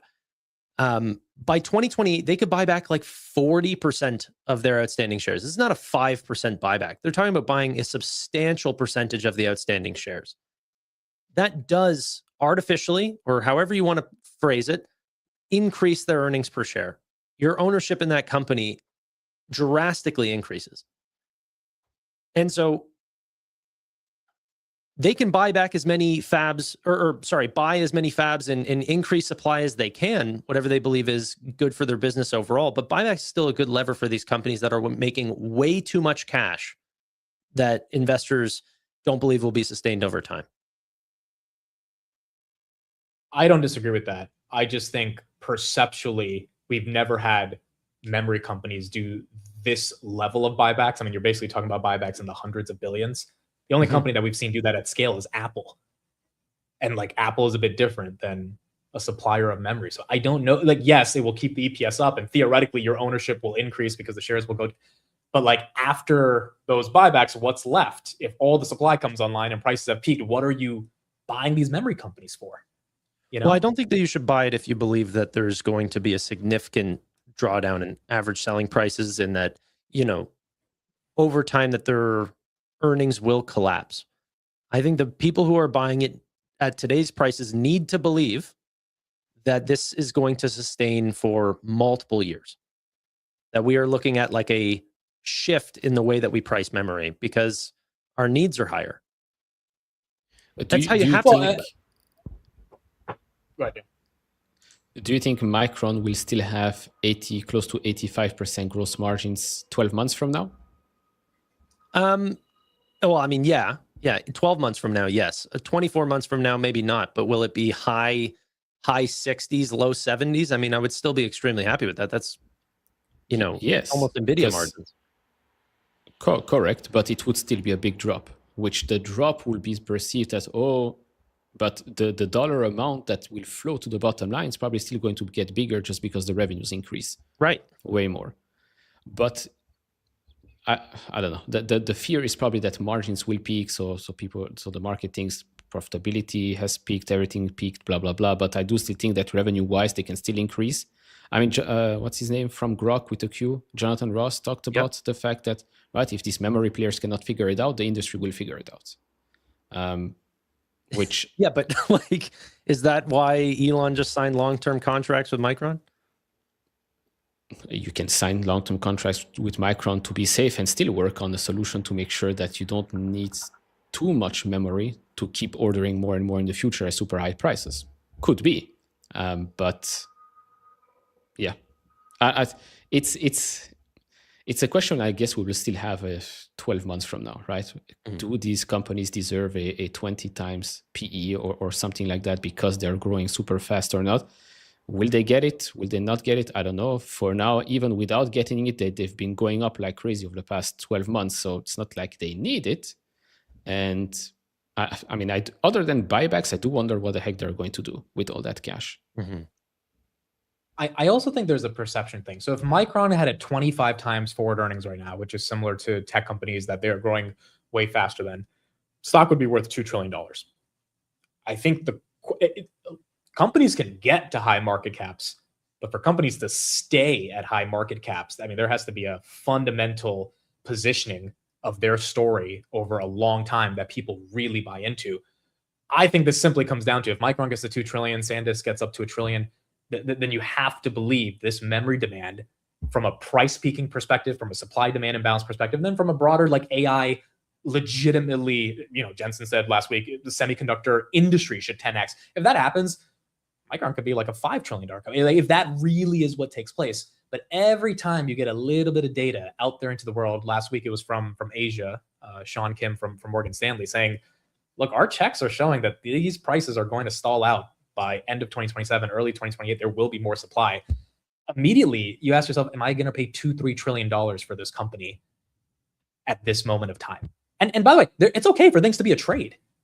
Like some things are not meant to be investments. They are meant to be trades. And these have been amazing trades. And I think there's more juice in the trade. Don't get me wrong. Micron probably should be $1,500. Sandisk probably should be $2,000, which means the upside here is still pretty damn good if it happens within the right time frame. But if the street just doesn't let it get back there for whatever reason, these fears that we talked about, which might not be that meaningful as the overall sector grows, then I think that's why we'll see the prices kind of stay at this level. Yeah, I think it, like you said, it's okay to have this company as sort of a speculative position. I don't even own Sandisk. I own Micron, but this is not a NVIDIA level position for me. It's much smaller of a name. And it's okay to not have the exact answer. Like Sandisk is being priced as if people do not know what's going to happen next. There's a reason why Costco holds the forward P that Costco does and why Sandisk holds the forward P that Sandisk does. And you could likely make money on both or lose money on both, but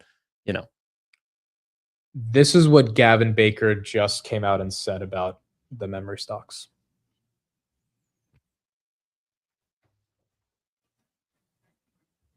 Let's just say Google breaks an LTA. There's an oversupply. I'm making this up in 28, 29. They break their LTAs. Well, if they're breaking their LTAs, it probably means your oversupply, prices are coming down, and then capacity naturally contracts.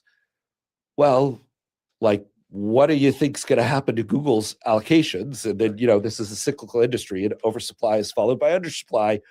What do you think they think is going to happen to their allocations next time? So I just think, given that this is like the axis around which kind of everything is revolving, man, like you might blow up your entire business and your franchise by breaking an LTA. And that was never the case before. Apple, who cares? They're buying, they don't have a competitor. They're overwhelmingly the largest purchaser. They know they can do whatever. This is, going back 3, 4, 5 years. They know they can do whatever they want with no consequences because their volume is so big, that even if they like super screw Hynix, Micron will of course take them. This is just different. You have at least 4 players. Then you have all the startups. You're an investor in Etched. And if you break an LTA and that they just say, okay, fine. You know what? Great. You broke the price agreement. We're going to break the volume agreement. And, screw you. We're going to give the volume to your competitor. You just lost share, So I think I think, NVIDIA's dominance, I think, is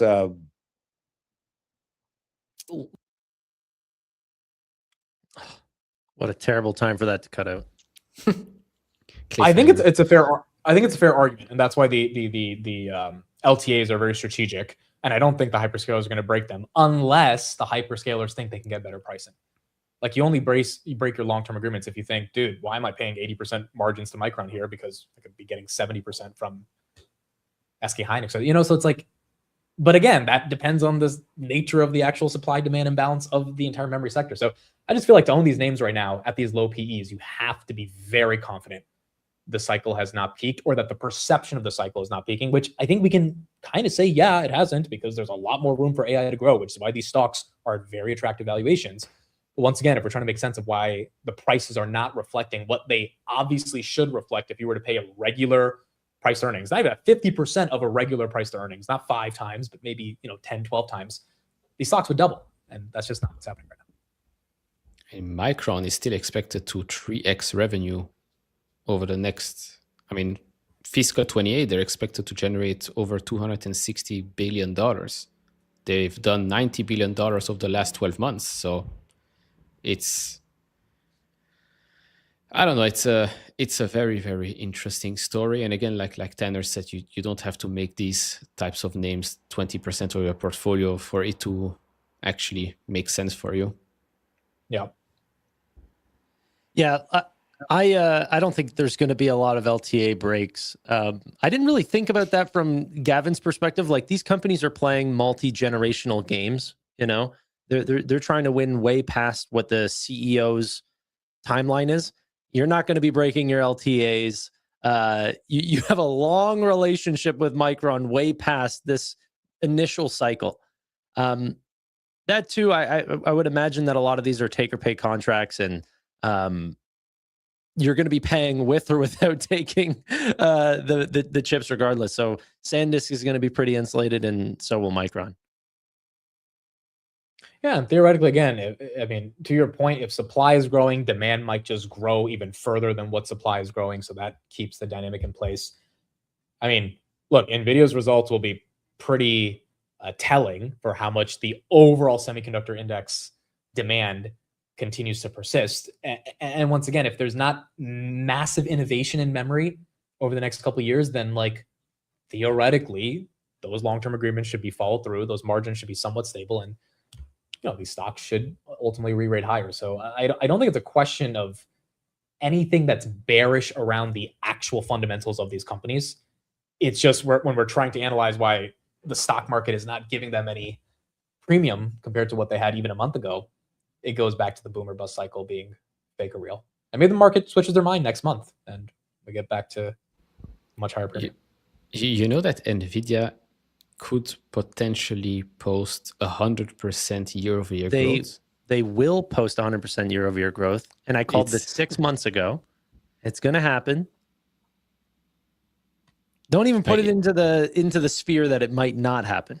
No. I'm just saying it's probably going to happen because the estimates are at 96.5% year-over-year growth. So it's crazy to think that they can grow 100% year-over-year, post over $90 billion in revenue. Yeah. Do you think the stock will go up if they do that? Depends. If we're at 250 by the end of August, maybe not. If we're back at 200, probably yes. Yeah. What happened with Google today? What's going on there? Demis Some stepped people away. jumping ship. Yeah. Demis, I think, is on the board now, or he's an advisor, but he's not leading DeepMind anymore. I don't get that, dude. That's weird. That guy loved his role. And Nikita stepping down at X, that's also weird. Mm-hmm. You had a lot of high-profile people changing the roles. By the way, the CoreWeave director sold 13 million of stock today as well. Also, Jane Street owns 5% of Sandisk. Yeah. That was disclosed after hours. So honestly, all this theorizing, it's probably Jane Street just messing around after hours. If we were to give a real answer, it's most likely that fund just playing with the stock right here. Did you listen to that song I sent you, Amit? I did. It was quite a good song. Be honest, right? I feel like you're lying to me. Did you listen to it? No, I listened to it. It was good. Like, it got me hype. Are you doing I that would thing listen where to it you again. interview people and you go like, "Ah, that's a good movie"? Are you doing that? No, genuinely, I heard the song last night. It was good. All right. It was a good song. I prefer Drake, but okay. But is it another Green Day type of thing, or is it? No, it's like it's another rap song. It's like a hardcore heavy rap song. It was a good song. No. Just wouldn't listen to it as much as Drake. Trump, we are talking with Iran. Let's see what happens. I'd rather make a deal. We are talking. Let's see what happens. We're taking a lot of oil from Venezuela. Iran respects us. Iran cannot have a nuclear weapon. I would rather make a deal with Iran because I don't want to kill people. Iran called me and said, please don't do it. They respect us. We love Elon. Is this a tweet from April, from June, from May, from July, or from 5 minutes ago? Which It's a summary of his campaign speech in Nevada just now. It's copy pasted. It sounds like he's been saying this for a long time, but okay. Weird after hours. AppLovin, little recovery on that one, but still down pretty bad. Dave down 15, AppLovin down 16, Sandisk still down 6, Figma, I don't know what the hell they said, down 17, Fluence down 25, Zillow down 8, Symbotic down 5. I mean, the only thing that's up after hours is Oxy, Redwire, Melly's down 4, Dutch Bros down 12. All of these were up 7 to 8% at the initial reaction. Fastly went red. Chime, Soundhound, and Oxy were the ones that survived today. Axon also down 7. I looked through Chime's quarter. It looks great. Accelerating growth. New customers coming online. It's essentially a it's like a SoFi for non-affluent people. That's my polite way of saying it. And they're growing very well. I assume Mercado Libre is down purely because margins are down because they're growing like crazy. Correct. Yeah, growth was insane. Gross margin fell. Net income margins fell. Okay, the usual. The usual. And for anyone that doesn't know, the opportunity for them to juice margins is their call. The day that they want to increase margins would just be, okay, let's turn down the gas a bit, and their earnings would skyrocket. This company is doing very well. Mercado Libre. Oh, Mercado Libre. Yeah, 100%. Yeah, a lot of these names are executing very well. It's just, it is August. We had 2 green days to start it. August tends to be a little weird. Would not surprise me if we rebound tomorrow, but also not surprise me if we just hit all-time highs. Market's like, all right, we need to give back some of the gains that we got.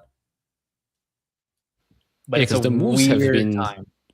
The moves have been extremely, like a week ago, we were all down God knows how much on a lot of these names, and then a week later everything's back up. We're near all-time highs, etc., etc. Leopold blew up a week ago, right? So I'm sorry, is Salesforce down just because HubSpot's down? Is that the reason why? I think it's down because Figma, HubSpot, all the SaaS, ServiceNow, Palantir is getting literally everything in SaaS, and Semi is quite like frankly. a direct CRM competitor, I think. Wow, Hub's 21. We looked at it; it was down like 7. Yeah, that's No. probably why.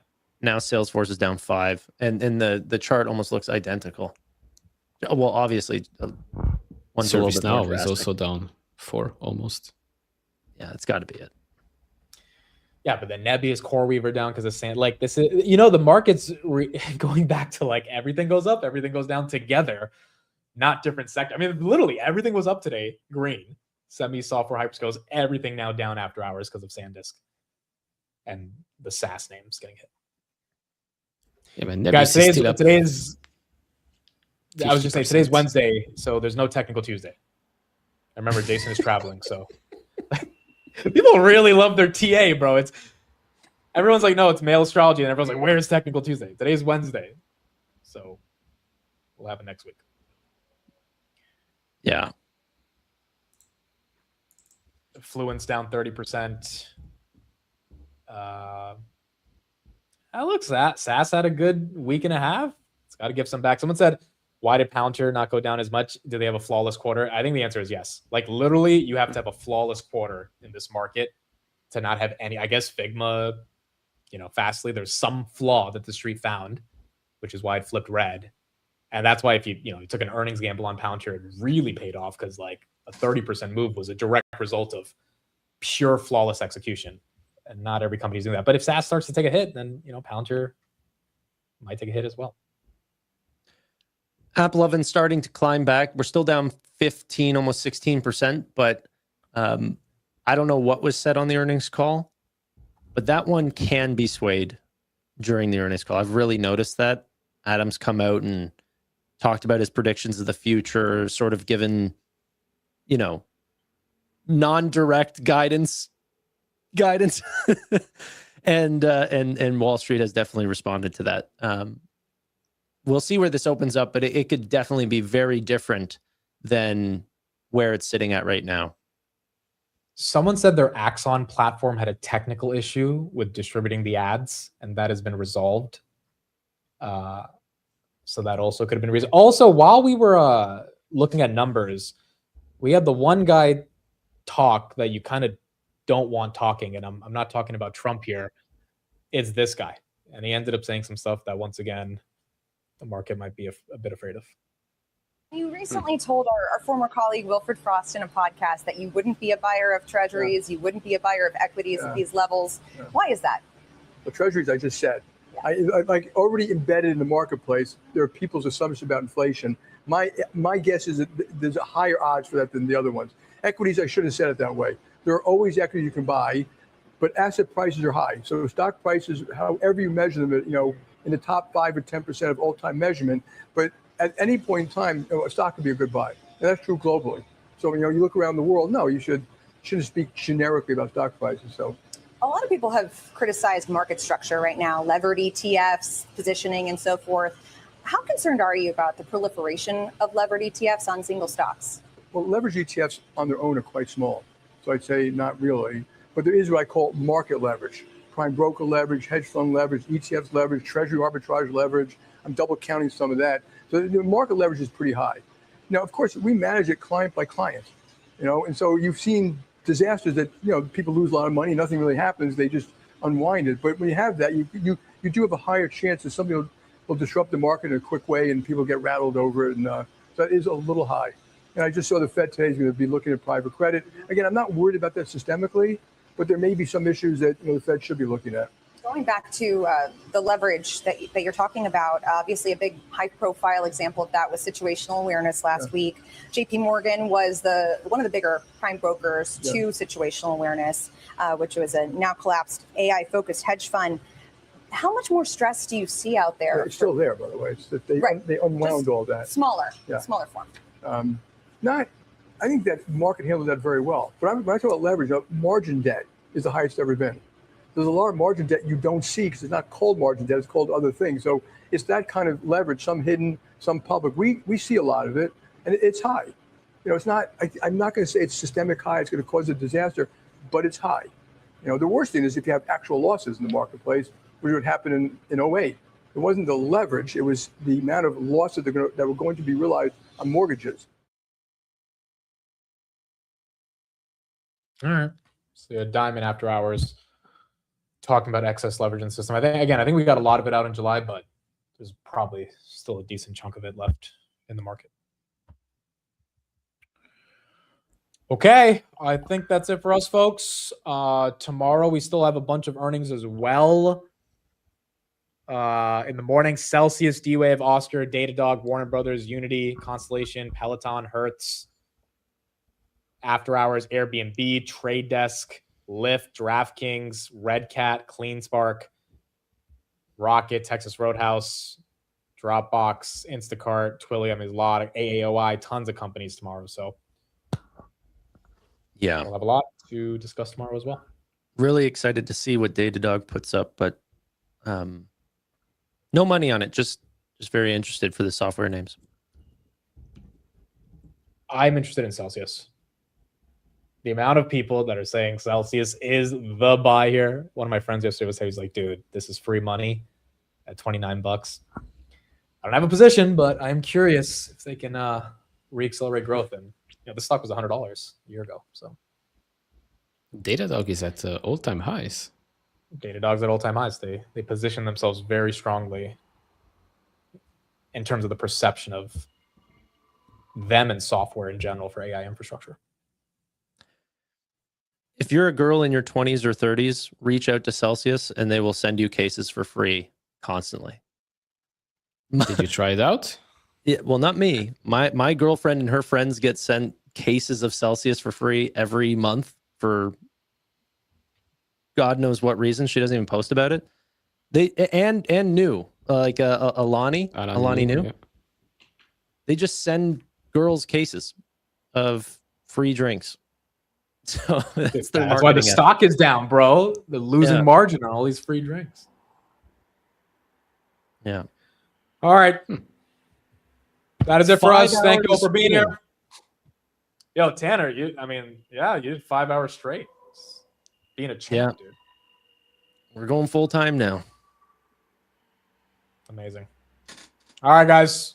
Love you all. Thank you for being here. Again, little ugly price action with Sandisk. I really do think nothing in the call was bearish. It's just, once again, if things fall after hours, this one takes a hit. Super high beta. It was down 5% of the day. It could reverse 6% tomorrow. Memory is obviously undervalued. But just trying to analyze why the street's upset, it feels like, once again, this dynamic of cyclicality or not cyclicality will go on for a while until it's very obvious the cycle is going to last for a long time, which I feel like is obvious, but as of now, the street's not acting like that.